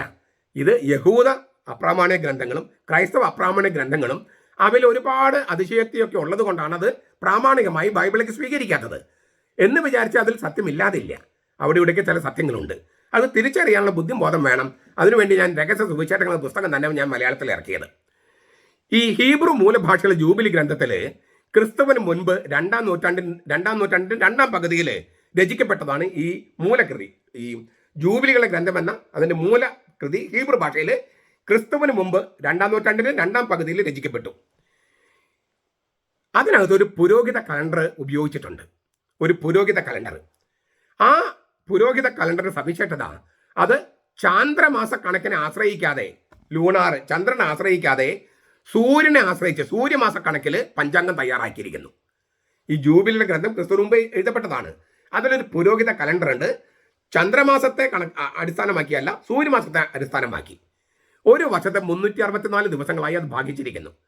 4 കാലങ്ങളായി തിരിച്ചിരിക്കുന്നു. ഒരു കാലത്തിൽ 3 മാസങ്ങളും അതിൽ 2 മാസങ്ങൾക്ക് 30 ദിവസങ്ങളും ഒരു മാസത്തിന് മാത്രം 31 ദിവസങ്ങളുമായി പഞ്ചാംഗം നിജപ്പെടുത്തി. ഒരു വർഷത്തിന്റെ ഓരോ കാൽഭാഗവും കൃത്യമായി 91 ദിവസങ്ങളും 13 ആഴ്ചകളുമായിരുന്നു. ഓരോ വർഷവും കൃത്യമായി 52 ആഴ്ചകളുമായിരിക്കും ഈ പഞ്ചാംഗത്തിൽ. ഈ പഞ്ചാംഗം അനുസരിച്ച് ആരാധന ക്രമവത്സരത്തിലെ തിരുനാളുകളെല്ലാം ആഴ്ചവട്ടത്തിലെ ഒരേ ദിവസം തന്നെ എല്ലാ വർഷവും ആഘോഷിക്കാൻ പറ്റും. ആ തരത്തിലാണ് പഞ്ചാംഗം. അതുകൊണ്ട് പെസക തിരുനാൾ എല്ലാ വർഷവും നീസാൻ മാസത്തിന്റെ 15-ാം തീയതി ബുധനാഴ്ച തന്നെയായിരിക്കും ഈ കലണ്ടർ അനുസരിച്ച്. പെസക ഭക്ഷണം, പെസക ഭോജനം എല്ലാ വർഷവും ചൊവ്വാഴ്ച വൈകുന്നേരം സൂര്യാസ്തമയം കഴിഞ്ഞുമായിരിക്കും. ഈ കലണ്ടർ അനുസരിച്ച്, ഈ ജൂബിലിയുടെ ഗ്രന്ഥത്തിലുള്ള പുരോഹിത കലണ്ടർ അനുസരിച്ച് ഖുമ്രാനിലെ എസ്സീൻ സമുദായം, കർത്താവിന്റെ കാലത്തുണ്ടായ 4 യഹൂദ വിഭാഗങ്ങളാണ്. സദുക്കായർ, ഫരിസയർ, എസ്സീനികൾ, സെലോട്ടുകൾ. നമ്മൾ കഴിഞ്ഞ ഞായറാഴ്ച കണ്ടതാണത്. അതിൽ എസ്സീനികൾ, കുമ്രാൻ എന്ന് പറഞ്ഞ സ്ഥലത്ത് ജെറൂസലേമിൽ നിന്ന് ഒരു 20 കിലോമീറ്റർ അകലെയാണ് ഈ കുമ്രാൻ. അവിടെ ഉണ്ടായിരുന്ന എസ്സീൻ സമുദായം ഈ കലണ്ടർ അനുസരിച്ചാണ് അത്രേ പെസക ഭക്ഷിച്ചിരുന്നത്. അപ്പോൾ ഈ ആനിഷോബത്ത് പറയുകയാണ്, യേശുവും ശിഷ്യന്മാരും പെസക ആഘോഷിച്ചത് ഈ കലണ്ടർ അനുസരിച്ച്, സൂര്യമാസ കലണ്ടർ അനുസരിച്ച് ചൊവ്വാഴ്ച വൈകുന്നേരമാണെന്നാണ്. അന്ന് രാത്രി യേശു അറസ്റ്റ് ചെയ്യപ്പെട്ടു. വിചാരണകൾ നടന്നത് ബുധനാഴ്ച. ഇതാണ് അവർ പറയുന്ന നിർദ്ദേശം. തൻ്റെ ഗവേഷണങ്ങളിലൂടെ ഷൗബത്ത് എത്തിച്ചേർന്ന നിഗമനങ്ങൾ 2 പ്രശ്നങ്ങൾക്ക് പരിഹാരമായിട്ടാണ് അവർ മുന്നോട്ട് വെച്ചത്. ഒന്നാമതായി, സമാന്തര സുവിശേഷം സാക്ഷ്യപ്പെടുത്തുന്നത് പോലെ യേശുവും ശിഷ്യന്മാരും പെസക ഭോജനം ഭക്ഷിച്ചുവെന്ന് സ്ഥാപിക്കാൻ പറ്റും. യേശു കഴിച്ചത് യഹൂദരുടെ പെസകയാണ്, ഈ കലണ്ടർ അനുസരിച്ചാണ് ചെയ്തതെങ്കിൽ. 2, വിശുദ്ധ യോഹന്നാൻ സാക്ഷ്യപ്പെടുത്തുന്നത് പോലെ യേശുവിന് വിചാരണ ചെയ്യുന്നത് വരെ യഹൂദ മതാധികാരികൾ അവരുടെ പഞ്ചാംഗം അനുസരിച്ച്, ചന്ദ്രമാസ കലണ്ടർ അനുസരിച്ച് യഹൂദ മതാധികാരികൾ പെസക തിരുനാൾ ആഘോഷിച്ചിരുന്നില്ല. അപ്പൊ യേശു ഉപയോഗിച്ചത് ഈ ജൂബിലിയുടെ ഗ്രന്ഥത്തിലുള്ള സൂര്യമാസ പഞ്ചാംഗവും യഹൂദ മതത്തിന്റെ മതനേതൃത്വം അവലംബമാക്കിയത് ചന്ദ്രമാസ കണക്കനുസരിച്ച്. നമ്മളിപ്പോൾ ഈ നമ്മുടെ മുസ്ലിം സമുദായക്കാർ ചന്ദ്രനെ നോക്കിയിട്ടാണല്ലോ, മാസപ്പിറവി നോക്കിയിട്ടുള്ള കാര്യങ്ങൾ നിശ്ചയിക്കണേ. അപ്പോൾ ആ തരത്തിലാണ്. അപ്പോൾ ഇതിനകത്ത് യാതൊരു പൊരുത്തക്കേടുമില്ല. യോഹന്നാന്റെ സുവിശേഷം പറയുന്നതും സമാന്തര സുവിശേഷം പറയുന്നതും വളരെ കറക്റ്റാണ്. രണ്ടുപേരും 2 കലണ്ടർ ഉപയോഗിച്ചെന്നാണ് ഈ ആനി ഷൗബത്ത് പറയണേ. യഹൂദ പഞ്ചാംഗവും ഈ ജൂബിലികളുടെ ഗ്രന്ഥത്തിൽ പറഞ്ഞ പുരോഹിത പഞ്ചാംഗവും തമ്മിലുള്ള വ്യത്യാസത്തെ ആധാരമാക്കി ചിന്തിച്ചാൽ ഈ വിഷയത്തെക്കുറിച്ച് സമാന്തര സുവിശേഷകന്മാർ പറഞ്ഞതും ശരിയാണ്, യോഹന്നാൻ പറഞ്ഞതും ശരിയാണ് എന്ന് സ്ഥാപിക്കാമെന്നാണ് ആനി ഷൗബത്ത് പറഞ്ഞത്. വാസ്തവത്തിൽ ഈ നേട്ടമെന്ന് ആനി ഷൗബത്ത് പറഞ്ഞത് തന്നെയാണ് അതിൻ്റെ കോട്ടം, ആ നിർദ്ദേശത്തിൻ്റെ ബലഹീനത. സുവിശേഷ പാരമ്പര്യത്തിലെ സമയക്രമം അനുസരിച്ച്, അതായത് സമാന്തര സുവിശേഷങ്ങൾ യോഹന്നാൻ നൽകുന്ന തീയതികൾ പീഡാനുഭവത്തിലെ സുപ്രധാന സംഭവങ്ങൾ ഏതാനും മണിക്കൂറിനുള്ളിൽ നടന്നതായിട്ട് കാണേണ്ടിയിരിക്കുന്നു. ഒന്നുകൂടി വ്യക്തമാക്കിയാൽ, യഹൂദ മതകോടതി ആലോചന സംഘം, സാനഗദ്രിൻ സംഘം, അതിൻ്റെ വിചാരണ, മതകോടതിയായ ആലോചന സംഘത്തിൻ്റെ റോമൻ ഗവർണറായ പീലാത്തോസിന് മുമ്പിലുള്ള വിചാരണ അരമന കോടതിയിൽ 2 ഘട്ടമായി അരങ്ങേറിയ ആ വിചാരണ, പീലാത്തോസിന്റെ ഭാര്യയുടെ സ്വപ്നം, ഹേറോദിന്റെ പക്കലേക്കുള്ള ആനയിക്കപ്പെടൽ, ചമ്മട്ടിയടി, മരണശിക്ഷ വിധിച്ചുകൊണ്ടുള്ള ജഡ്ജിയുടെ പ്രസ്താവം, കുരിശന്റെ വടി, ക്രൂശാരോഹണം എന്നിവ ഏതാനും മണിക്കൂറിൽ സംഭവിച്ചിരിക്കാൻ സാധ്യതയില്ലെന്നാണ് ഈ ഷൗബർട്ട് പറയണേ. അപ്പൊ അതിന് പരിഹാരമായിട്ടാണ് അവർ പറഞ്ഞത്, ചൊവ്വാഴ്ച രാത്രി യേശു അറസ്റ്റ് ചെയ്യപ്പെട്ടു. ബുധൻ വ്യാഴം ദിവസങ്ങളിൽ ഈ വിവിധ വിചാരങ്ങൾ നടന്നു. വെള്ളിയാഴ്ച യേശുവിന്റെ കുരിശാരോഹണം നടന്നു. അപ്പോൾ ഓശാന ഞായറാഴ്ച മുതൽ തിങ്കൾ ചൊവ്വ ദിവസങ്ങളിലെ സംഭവങ്ങൾ വരെ കൃത്യമായ തീയതി അനുസരിച്ച് വർണ്ണിച്ച മർക്കോസ് പെട്ടെന്ന് തന്നെ പെസഹ ഭക്ഷണം വർണ്ണിക്കാൻ തിടുക്കം കാട്ടിയത് അത് ഈ ഒരു കാരണം കൊണ്ടാണെന്ന് പറയണേ. ഈ മർക്കോസിൽ ബുധൻ വ്യാഴം മൗനമാണ് എന്ന് പറയുന്നു. ചൊവ്വാഴ്ച ആണല്ലോ അറസ്റ്റ് ചെയ്യപ്പെട്ടത്. രാത്രി നടന്ന പെസഹ വിരുന്ന് മാത്രമാണ് മർക്കോസ് അവതരിപ്പിച്ചെന്നാണ് പറയുന്നത്. ഈ തൻ്റെ പരിഹാര നിർദ്ദേശം ശരിയാണെങ്കിൽ യഹൂദ മതമേധാവികൾ ആഗ്രഹിച്ചതുപോലെ പെസഹ തിരുനാൾ മുമ്പ് തന്നെ യേശുവിനെ വധശിക്ഷയ്ക്ക് വിധിക്കാൻ വിജയിച്ചുവെന്ന് ഷൗബർട്ട് ഓർമ്മപ്പെടുത്തുകയാണ്. പക്ഷേ പീലാത്തോസ് ക്രൂശാരോഹണം വെള്ളിയാഴ്ച വരെ നീട്ടിക്കൊണ്ടുപോയി അത്രേ. ഇതാണ് ഷൗബർട്ട് പറയണേ. അയാളുടെ സന്ദേഹങ്ങളും തീരുമാനമെടുക്കാനുള്ള മടിയും കാരണം ഇങ്ങനെ നീട്ടിക്കൊണ്ടുപോയി. ബുധനാഴ്ചയിലേക്ക് കടക്കുന്ന രാത്രി മുതൽ ദുഃഖവെള്ളിയാഴ്ച രാവിലെ വരെ ഈ സമയപരിധിക്കുള്ളിൽ എല്ലാം നടന്നുവെന്നാണ് ഷൗബർട്ട് വാദിക്കുന്നത്. ബുധനാഴ്ച രാത്രി, വ്യാഴം മുഴുവൻ, വെള്ളി രാവിലെ വരെ ഏകദേശം 2-3 ദിവസത്തെ ദൈർഘ്യമുണ്ട്. അപ്പം നമ്മൾ ഈ പറഞ്ഞതുപോലെ പല വിചാരണകൾ അങ്ങോട്ട് കൊണ്ടുപോലെ ഇങ്ങോട്ട് കൊണ്ടുപോലെ ഇതെല്ലാം നടക്കാൻ സമയം കിട്ടിയെന്നാണ് ഷൗബർട്ട് പറയണേ. പക്ഷെ അത് തന്നെയാണ് അവരുടെ വാദഗതിയുടെ വീക്ക്നെസ്. നമ്മൾ പറഞ്ഞു എന്താണത്, യേശുവിൻ്റെ അന്തിമ ഭോജനം ചൊവ്വാഴ്ചയായിരുന്നുവെന്ന ഷൗബർട്ടിന്റെ നിഗമനത്തിന് യാതൊരു അടിസ്ഥാനവുമില്ല. ഈ ജൂബിലിയുടെ ഗ്രന്ഥം കർത്താവ് ആ പഞ്ചാംഗം ഉപയോഗിച്ചു എന്ന് തെളിയിക്കാൻ സാധിച്ചാലാണ് നമുക്ക് സാധിക്കുക. 2-ാം നൂറ്റാണ്ട് മുതലെങ്കിലും പെസഹ വ്യാഴാഴ്ച രാത്രിയാണ് കർത്താവിനെ അറസ്റ്റ് ചെയ്യുന്നത്. പെസഹ വ്യാഴാഴ്ച രാത്രി, വെള്ളിയാഴ്ച മരിക്കുന്നു. അപ്പൊ ചൊവ്വാഴ്ച കർത്താവ് പെസഹ ആചരിച്ചു, ചൊവ്വാഴ്ച അറസ്റ്റ് ചെയ്യപ്പെട്ടു എന്ന് അങ്ങനെ ആയിരുന്നെങ്കിൽ സഭ ആദ്യം മുതലേ ചൊവ്വാഴ്ചയാണ് ആഘോഷിക്കുമായിരുന്നത്. പെസഹ വ്യാഴാഴ്ചയല്ല ആഘോഷിക്കുക, ചൊവ്വാഴ്ചയാണ്. പക്ഷെ സഭയുടെ ആരംഭം മുതൽ വ്യാഴാഴ്ചയാണ് അത് ആഘോഷിക്കുന്നത്. അപ്പോൾ യേശു തുടക്കം മുതൽ ശിഷ്യന്മാരോടൊപ്പം ഈ ജൂബിലിയുടെ ഗ്രന്ഥത്തിലെ കലണ്ടർ അനുസരിച്ച് ചൊവ്വാഴ്ചയാണ് പെസഹ ഭക്ഷിച്ചതെങ്കിൽ സഭ ആ ദിവസമല്ലേ ഇത് ആചരിക്കുമായിരുന്നത്? എന്തുകൊണ്ട് സഭ തുടക്കം മുതൽ വ്യാഴാഴ്ച പെസഹ ആചരിച്ചു? അപ്പം അതിന് അവർ പറയുന്ന ഒരു മറുപടി, ഈ ആനി ഷൗബർട്ട് പറയുന്ന മറുപടി, ഈ 3-ാം നൂറ്റാണ്ടിൽ രചിക്കപ്പെട്ട ഡിഡസ്കാലിയ അപ്പസ്തോലോരും എന്ന് പറഞ്ഞൊരു പുസ്തകമുണ്ട്. ഡിഡസ്കാലിയ അപ്പസ്തോലോരും. അത് നമ്മുടെ ചേടിയത്തച്ഛൻ ജി ചേടിയത്തച്ഛൻ വടവാദ സെമിനാരിൽ ഇറക്കിയിട്ടുണ്ട്. ആ പുസ്തകം മലയാളത്തിൽ കിട്ടും. അതിനകത്ത് പറഞ്ഞിരിക്കുന്നത് ചൊവ്വാഴ്ചയാണെന്ന് എഴുതിയിട്ടുണ്ട്. പെസഹ നടന്ന് ചൊവ്വാഴ്ചയാണെന്ന് എഴുതിയിട്ടുണ്ട്. ഇത് ക്രിസ്തുവർഷം 3-ാം നൂറ്റാണ്ടിൽ എഴുതപ്പെട്ട ഒരു പുസ്തകമാണ്. തീർച്ചയായിട്ടും ഈ ഗ്രന്ഥത്തിലുള്ള വളരെ പുരാതനമായൊരു പരാമർശമായിരിക്കാം. എങ്കിലും 3-ാം നൂറ്റാണ്ടിലാണ്.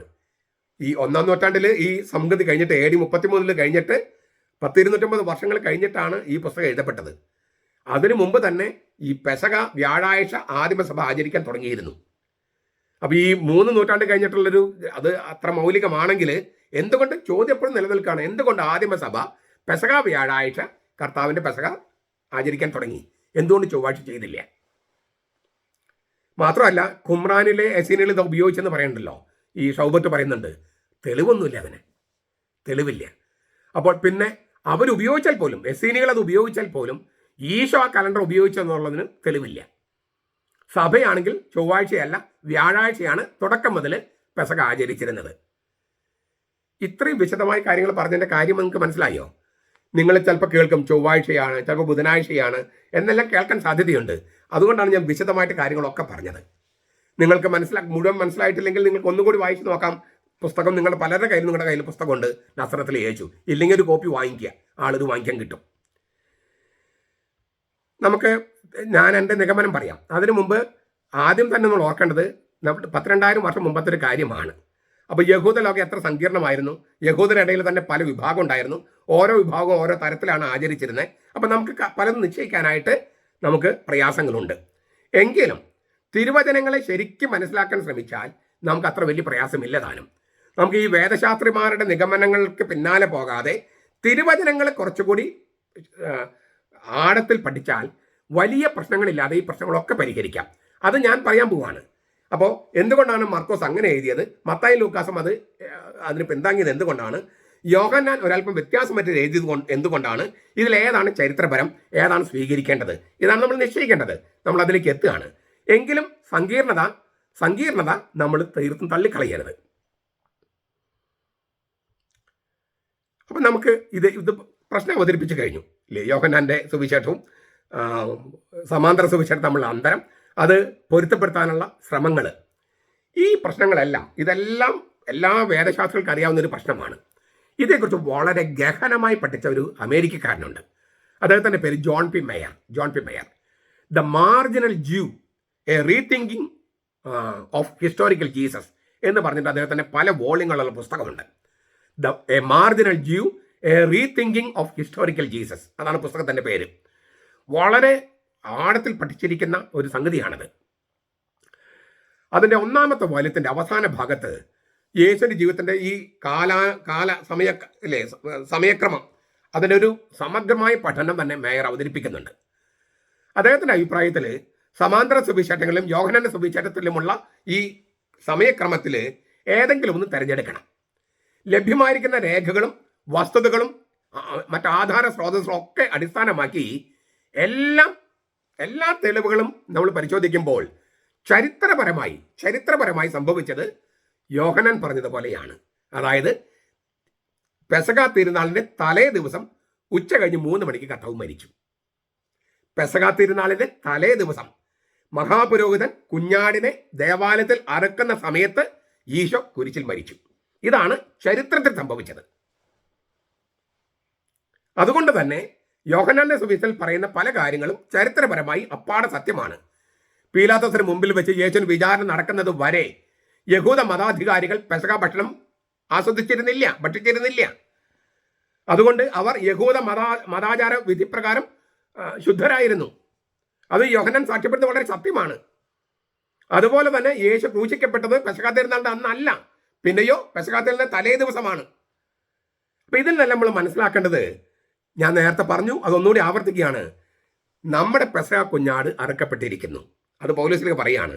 അത് ശരിക്കും യഹൂദ മത മഹാപുരോഹിതൻ ദേവാലയത്തിൽ സാധാരണ ഒരു ആടിനെ അറുക്കുന്ന സമയത്ത് നമ്മുടെ ദിവ്യ കുഞ്ഞാടായ ഈശോ ആ സമയത്ത് 3 മണിക്ക് അറുക്കപ്പെട്ടു. അത് ആദിമസഭ ആഘോഷിക്കുകയും ചെയ്തു. തെളിവുകളെല്ലാം ഈ ദിശയിലേക്കാണ് വിരൽ ചൂണ്ടുന്നത്. അപ്പോൾ എന്തുകൊണ്ടാണ് സമാന്തര സുവിശേഷങ്ങൾ ഒടുവിലത്തെ അത്താഴം പെസഹ ഭക്ഷണമായിരുന്നു, യഹൂദ പെസഹ ഭക്ഷണമായിരുന്നു സാക്ഷ്യപ്പെടുത്തണേ? എന്തിനാണ് യോഹന്നാൻ പറയുന്നത് ശരിയെങ്കിൽ എന്തിനാണ് മർക്കോസും മത്തായും ലൂക്കായും മറിച്ചൊരു കാര്യം പറയണേ? അതായത് തിരുനാൾ ദിവസമാണ് ഈശോ കൊല്ലപ്പെട്ടതെന്നും തലേ ദിവസം യഹൂദ പെസഹ ഈശോ ഭക്ഷിച്ചു എന്ന് എന്തിനാണ് പറയണേ? അതിന് മറ്റ് വ്യാഖ്യാതാക്കളെ പോലെയും വേദശാസ്ത്രികളൊക്കെ പോലെ തന്നെ നമ്മൾ പറയേണ്ട ഒരു കാര്യം ഇതാണ്. ഈ മർക്കോസിന്റെ സുവിശേഷം 14:19 ഒരൊറ്റ സ്ഥലത്ത് മാത്രമാണ് പെസഹായുടെ സൂചനയുള്ളൂ. മർക്കോസിന്റെ സുവിശേഷം 14-ാം അധ്യായം 1-ാം വാക്യത്തിന്റെ ആദ്യ ഭാഗത്ത്. പിന്നെ ആ അധ്യായത്തിന്റെ 10 മുതൽ 16 വാക്യങ്ങളിലാണ് പെസഹായെക്കുറിച്ച് പറയണേ. അത് ഒരു ദൈവശാസ്ത്രപരമായ പ്രസ്താവനയാണ്, ചരിത്രപരമായ പ്രസ്താവനയല്ല. പൊരുത്തക്കേടൊന്നുമില്ല. എന്താണ് അർത്ഥം എന്നറിയാമോ? ഈശോ പെസഹ കുഞ്ഞാടായി കൊല്ലപ്പെട്ടു എന്ന് യോഹന്നാൻ പറയുന്നത് വളരെ സത്യം. പക്ഷെ ആ പെസഹ എന്ന് പറയുന്നത്, പെസഹ കുഞ്ഞാട് യഹൂദരുടെ പെസഹയല്ല, യേശു എന്ന പെസഹയാണ് നമുക്കുള്ളത്. പെസഹ എന്ന് പറഞ്ഞാൽ പാസ് ഓവർ, പുറപ്പാട്. അപ്പൊ നമ്മുടെ പുറപ്പാടിനുള്ള ഭൂമിയിൽ നിന്ന് സ്വർഗത്തിലേക്കുള്ള പുറപ്പാടിനുള്ള ആ പെസഹയ്ക്കുള്ള കുഞ്ഞാടാണ് ഈശോ കൊല്ലപ്പെട്ടത്. അതുകൊണ്ട് ഈശോ അനുഭവിച്ചൊരു പെസഹായെ കുറിച്ചാണ്, യഹൂദ പെസഹായെ കുറിച്ചല്ല മർക്കോസ് പറയണേ എന്നുള്ളതാണ്. മർക്കോസ് സൂചിപ്പിക്കുന്നത് ദൈവശാസ്ത്രമാണ്, ചരിത്രമല്ല. പെസഹ ഭക്ഷണമാണത്, പക്ഷെ യഹൂദയുടെ പെസഹ ഭക്ഷണമല്ല. അപ്പൊ ഇതെങ്ങനെയാണ് ഇതിനോട് നമുക്ക് ഇതാണ് ജോൺ പി മേയർ പറയുന്ന ഉത്തരം. അതുതന്നെയാണ് ബെനഡിക്ട് മാർപ്പാപ്പയും അംഗീകരിക്കുന്നത്. അപ്പോൾ വീണ്ടും ഈ ചോദ്യം വരികയാണ്, എപ്പോഴാണ് യേശു ഭക്ഷിച്ചത്? എന്താണ് അവൻ ഭക്ഷിച്ചത്? യഹൂദ പെസഹയല്ല, പിന്നെ എന്തായിരുന്നു അത്? അതിനെന്തുകൊണ്ട് പെസഹ എന്ന് പറയണേ? യഹൂദ പെസഹ അല്ലെങ്കിൽ പിന്നെ എന്തിനാണ് പെസഹ എന്ന് പറയണേ? ഇതാണ് നമ്മുടെ ചോദ്യം. യഹൂദ പെസകയല്ല യോഹന്നാൻ പറയണു. പിന്നെ എന്തിനാണ് മർക്കോസ് പിന്നെ മത്തായും ലൂക്കായും അത് പെസകമായി ആണെന്ന് പറയണേ? അതിനൊരു കാരണമുണ്ട്. ആ കാരണമാണ് ഏറ്റവും പ്രധാനപ്പെട്ട കാരണം. നമ്മളുടെ ചോദ്യങ്ങൾക്കെല്ലാം ഉള്ള ഉത്തരം അതാണ്. ഒടുവിൽ അത്താഴത്തിന് പെസക ഭക്ഷണത്തിന്റെ സ്വഭാവമില്ല എന്ന പ്രാചീന സമാന്തര പാരമ്പര്യം യോജിക്കുന്നത് ആദ്യം ഇല്ലേ? പെസക ഭക്ഷണമല്ല എന്ന് യോഹന്നാൻ പറയുന്നത് ആ യോഹന്നാന്റെ പാരമ്പര്യം അതിനോട് നമ്മൾ ചരിത്രപരമായി യോജിക്കുമ്പോഴും ദൈവശാസ്ത്രപരമായി മർക്കോസും മത്തായും ലൂക്കായും പറയുന്നതിനോടും യോജിക്കണം. അപ്പോൾ രണ്ടിനും മുൻപ് നമ്മൾ കണക്കാക്കിയിരുന്നത് യോഹന്നാനാണ് ദൈവശാസ്ത്രപരം, ചരിത്രപരം സമാന്തര സുവിശേഷങ്ങളാണെന്നാണ്. മറിച്ച് ചിന്തിച്ചാൽ നമുക്ക് ഉത്തരം കിട്ടി. ഈ പണ്ട് വേദശാസ്ത്രികൾ തന്നെ പറഞ്ഞിരുന്നത് യോഹന്നാൻ ദൈവശാസ്ത്രവൽക്കരിച്ചു, മത്തായും മർക്കോസും ലൂക്കായും ചരിത്രം എഴുതിയെന്ന്. ഇപ്പൊ തെളിവുകളെല്ലാം കിട്ടിയപ്പോൾ നമുക്ക് മനസ്സിലായത് യോഹന്നാൻ ചരിത്രം എഴുതി, അതിന്റെ ദൈവശാസ്ത്രമാണ് മത്തായും മർക്കോസും ലൂക്കായും നൽകുന്നത്. അപ്പോൾ എന്തായിരുന്നു യേശുവിന്റെ അന്ത്യഭോജനം, അന്ത്യവിരുന്ന്, അന്ത്യത്താഴം? ആദ്യകാലം മുതൽ ഒരു സംശയത്തിനും ഇട നൽകാത്ത വിധം ഈ അന്ത്യത്താഴത്തിന് പെസകായുടെ പരിവേഷം നൽകാൻ മർക്കോസ് നൽകി, മത്തായി നൽകി, ലൂക്ക നൽകി, ആദിമസഭ നൽകി. കാരണം എന്ത്? ഞാൻ ഒന്നുകൂടി ചോദ്യം ആവർത്തിക്കുകയാണ്. യോഹന്നാൻ പറഞ്ഞതുപോലെ ചരിത്രത്തിൽ സംഭവിച്ചത് യഹൂദരുടെ പെസകാത്തിന് തലേ ദിവസം 3 മണിക്ക് കർത്താവ് കൊല്ലപ്പെട്ടു. അപ്പോൾ കർത്താവ് കഴിച്ചത് പെസക ഭക്ഷണമല്ല. പക്ഷേ മർക്കോസ് പറയണു പെസകായുടെ അന്തരീക്ഷത്തിലാണ് നടന്നത്. മർക്കോസ് പറയുന്നതിനെ മത്തായും ലൂക്കാസും അംഗീകരിക്കുന്നു. ആദിമസഭയിലും തൊട്ട് ഇന്ന് വരെ പെസകായുടെ ഒരു അന്തരീക്ഷത്തിലാണ് ഈ അന്ത്യത്താഴം ഇപ്പോഴും നമ്മൾ ആഘോഷിക്കുന്നത്. എന്തുകൊണ്ട്? ഉത്തരം വളരെ ലളിതമാണ്, പക്ഷെ ഭയങ്കര ഗംഭീരമാണ്. തൻ്റെ മരണം അടുത്തുവെന്ന് കർത്താവിന് നല്ല ബോധ്യമുണ്ടായിരുന്നു. 2 സംഭവങ്ങളാണ് അതിലേക്ക് നയിച്ചു. ഒന്ന്, ദേവാലയ ശുദ്ധീകരണം തിങ്കളാഴ്ച. പിന്നെ അവർ വെച്ചേക്കില്ലെന്ന്, യഹൂദ മത നേതൃത്വം വെച്ചേക്കില്ലെന്ന് കർത്താവ് നല്ല ബോധ്യമുണ്ടായിരുന്നു. അതിനു മുമ്പ് തന്നെ ഒരു തീരുമാനം അവരെടുത്തിരുന്നു. ലാസർ ഉയർപ്പിച്ച് കഴിഞ്ഞപ്പോൾ ഈ ജോസഫ് കയഫാസ് എന്ന് പറഞ്ഞ അക്കൊല്ലത്തെ മഹാപുരോഹിതൻ എന്താ പറഞ്ഞത്? നിങ്ങൾക്ക് യാതൊന്നും അറിഞ്ഞുകൂടാ, ജനം മുഴുവൻ നശിക്കാതിരിക്കാൻ അവനെ കൊന്നു കളഞ്ഞാൽ മതി. നമ്മൾ മാർക്സിസ്റ്റ് പാർട്ടി ചെയ്യുന്നത് കണ്ടിട്ടില്ലേ? TP ചന്ദ്രശേഖരനെ കൊന്ന അറിയില്ലേ? അതന്നെ, ജനം മുഴുവൻ നശിക്കാതിരിക്കാൻ, കമ്മ്യൂണിസ്റ്റ് പാർട്ടി മുഴുവൻ നശിക്കാതിരിക്കാൻ ഒരുത്തെ അങ്ങ് കൊന്നു കളയുക. അതാണ് കയ്യഫാസ് എന്ന് പറഞ്ഞത്. പക്ഷെ അതിന് ദൈവശാസ്ത്രമായ അർത്ഥമുണ്ട്. മനുഷ്യവംശം മുഴുവൻ നശിക്കാതിരിക്കാൻ ദൈവവും മനുഷ്യവും പാപമില്ലാത്തവനോ ഒരുവൻ തൻ്റെ പ്രാണം പകരം കൊടുക്കുക. അത് ദൈവത്തിൻ്റെ പദ്ധതിയായിരുന്നു. അത് വേറൊരർത്ഥം. അപ്പോൾ കർത്താവ് കൊല്ലപ്പെടും, ലാസർ ഉയർപ്പിച്ചു, പിന്നാലെ ഈ ദേവാലയ ശുദ്ധീകരണം.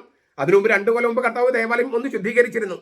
അപ്പം ഈ രണ്ടാമത് ചെയ്യുമ്പോൾ സ്വാഭാവികമായിട്ടും അതൊരു അബദ്ധമല്ലെന്നും അവന് വെച്ച് പൊറപ്പിക്കേണ്ട കാര്യമില്ലെന്നും യഹൂദ മത നേതൃത്വം തീരുമാനിക്കുന്ന കർത്താവിന് നല്ല ബോധ്യം ഉണ്ടായിരുന്നു. അപ്പോൾ തൻ്റെ അന്ത്യം അടുക്കുകയാണെന്ന് കർത്താവിന് അറിയാം. യഹൂദ പെസക ഇല്ലേ ആചരിക്കാൻ അവർ നിലനിർത്തില്ല, അതിലേക്കൊന്നും അങ്ങ് എത്തില്ല. അതിനു മുമ്പ് തന്നെ താൻ കൊല്ലപ്പെടും. അതേസമയം കൊല്ലപ്പെടുന്നതിന് മുമ്പ് ചെയ്യേണ്ട കുറേ കാര്യങ്ങളുണ്ട്. വീണ്ടും ഒരു യഹൂദ പെസക ആഘോഷിക്കാൻ കർത്താവിന് താല്പര്യം ഉണ്ടാകുമായിരിക്കാം. പക്ഷേ വേറൊരു സംഗതിയുണ്ട്. ആ പെസകയുടെ പശ്ചാത്തലത്തിൽ നടക്കേണ്ട ഒരു സംഗതിയുണ്ട്. ഇതേക്കുറിച്ച് ഞാൻ മുമ്പ് ഒരിക്കൽ പറഞ്ഞിട്ടുണ്ട്. ഞാൻ മോഹത്തോടെ ആഗ്രഹിച്ചു, ഞാൻ കൊതിയോടെ മോഹിച്ചു. ആ തമ്പനയിൽ നിങ്ങളൊരു എൻ്റെ ഒരു വീഡിയോ കാണും. ലൂക്കാസിന്റെ സുവിശേഷം 22-ാമത്തെ അധ്യായം 15-16 വാക്യങ്ങൾ. പീഡ അനുഭവിക്കുന്നതിന് മുൻപ് നിങ്ങളോടുകൂടി പെസക ഭക്ഷിക്കുന്നതിന് ഞാൻ മോഹത്തോടെ കൊതിച്ചു. ദൈവരാജ്യത്തിൽ ഇത് പൂർത്തിയാകുന്നത് വരെ ഞാൻ ഇത് ഭക്ഷിക്കുകയില്ലെന്ന് ഞാൻ നിങ്ങളോട് പറയുന്നു. അപ്പം ഇത് കർത്താവ് ഇല്ലേ ഒരു പെസക ഭക്ഷിക്കണം. ഇനി ദൈവരാജ്യത്തിൽ ഇത് കഴിക്കാനും പറ്റില്ല ഈ പെസക. കാരണം ഇതോടുകൂടി മാറ്റം വരും. ഈ പെസകായോടുകൂടി ഇത് കഴിച്ച സംഗതി മാറും. തൊട്ടടുത്ത നിമിഷം മുതൽ വേറെ സംഗതിയായിട്ട് മാറും. കുർബാനയായിട്ട് മാറുകയാണ്. പെസക കുർബാനയായിട്ട് മാറുകയാണ്. അതുകൊണ്ട് യഹൂദ പെസകായ്ക്ക് മുൻപ് മരിക്കുമെന്ന് കർത്താവിന് അറിയാം. അതിന് മുൻപ് ശിഷ്യന്മാരുമൊത്ത് ഈ ഈ പീഡ അനുഭവിക്കുന്നതിന് മുൻപ് പാസ്കോ എന്നാണ് ഗ്രീക്ക്. പാസ്കോ പീഡ. ഈ പെസക പാസ്ക അതൊക്കെ ഞാൻ ആ വീഡിയോയിൽ വളരെ വ്യക്തമായിട്ട് പറഞ്ഞിട്ടുണ്ട്. മോഹത്തോടെ കൊതിച്ചെന്നുള്ള അങ്ങനെയാണ് അതിൻ്റെ തമ്പനയിലും തോന്നുന്നു. ഞാനത് വളരെ വിശദമായിട്ട് പറഞ്ഞിട്ടുണ്ട്. അപ്പോൾ അങ്ങനെ പീഡ അനുഭവിക്കുന്നതിന് മുമ്പ് പാസ്കോ, ഈ പാസ്ക ആചരിക്കാൻ ഞാൻ മോഹത്തോടെ കൊതിയോടെ മോഹിച്ചെന്ന് പറഞ്ഞാൽ അതിൻ്റെ അർത്ഥം ഇതാണ്, തൻ്റേതായ ഒരു പെസക, യഹൂദ പെസകയല്ല, യേശുവിൻ്റെ തനത് പെസക, യേശുവിൻ്റെ മാത്രമായ പെസക. അത് യഹൂദ പെസകയല്ല, യേശുവിൻ്റെ മാത്രമുള്ള ഒരു പെസക ഈ ശിഷ്യന്മാരോടൊപ്പം ആചരിക്കുക. ആ പെസകായിൽ പുരോഹിതന്മാരായിട്ട് ഇവരെ വാഴിക്കുക, വിശുദ്ധ കുർബാന സ്ഥാപിക്കുക. അതോടെ പെസക തന്നെ പുതിയ ഒരു രൂപത്തിലേക്ക് മാറി. അതുകൊണ്ട് പഴയ പെസകായിൽ നിന്ന് ഇനി അവന് വീഞ്ഞു കുടിക്കാൻ പറ്റില്ല. ദൈവരാജ്യത്തിൽ വേറെ പുതിയ വീഞ്ഞു കുടിക്കാനേ പറ്റൂ, വിശുദ്ധ കുർബാനയുടെ. മനസ്സിലാവുന്നുണ്ടോ? അപ്പൊ യേശു യഹൂദ പെസകയല്ല ആചരിച്ചത്, യേശുവിൻ്റെ തനത് തീർത്തും പുതിയതായ തീർത്തും നവമായ ഒരു പെസകയാണ്. അതുകൊണ്ടാണ് പെസക പെസക പെസക എന്ന വാക്ക് മർക്കോസും മത്തായും ലൂക്കാസും ആവർത്തിച്ചിരിക്കുന്നത്. അത് യഹൂദ പെസകയല്ല, യേശുവിൻ്റെ പെസകയാണ്, യേശുവിൻ്റെ തനത് പെസകയാണ്, യേശു പുതുതായി ആവിഷ്കരിച്ച പെസകയാണ്. ആ പെസകയിൽ ഈശോ തന്നെയാണ് പെസക കുഞ്ഞാട്. അതുകൊണ്ടാണ് നമ്മൾ ഈ പെസക ഭക്ഷണത്തിൽ ഒന്നും തന്നെ കുഞ്ഞാടിനെ അറക്കുന്ന കാര്യം പറഞ്ഞിട്ടില്ല, മർക്കോസും മത്തായും ലൂക്കാസും. കാരണം കുഞ്ഞാടില്ല, യേശുവാണ് കുഞ്ഞാട്. അപ്പൊ ആ പെസക എന്ന് മർക്കോസ് പറയുന്നത് യേശുവിൻ്റെ പുതിയ പെസകയാണ്, യേശുവിൻ്റെ തനതായ പെസകയാണ്, യഹൂദരുടെ പെസകയല്ല. വിമത വൈദികരെ, അൽമായ മുന്നേറ്റക്കാരെ, നിങ്ങളിത് നന്നായിട്ടൊന്ന് പഠിക്കൂ, നന്നായിട്ടൊന്ന് കേൾക്കൂ. നിങ്ങൾക്കെതിരല്ല ഞാൻ പറയുന്നത്, കർത്താവിൻ്റെ വചനമാണ് ഞാൻ പറയണേ.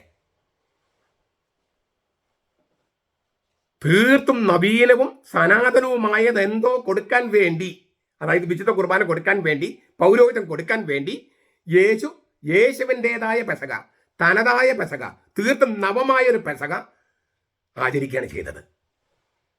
അതുകൊണ്ടാണ് മർക്കോസ് പെസക തന്നെ എഴുതിയിരിക്കുന്നത്. അത് വളരെ പ്രധാനപ്പെട്ടതാണ്.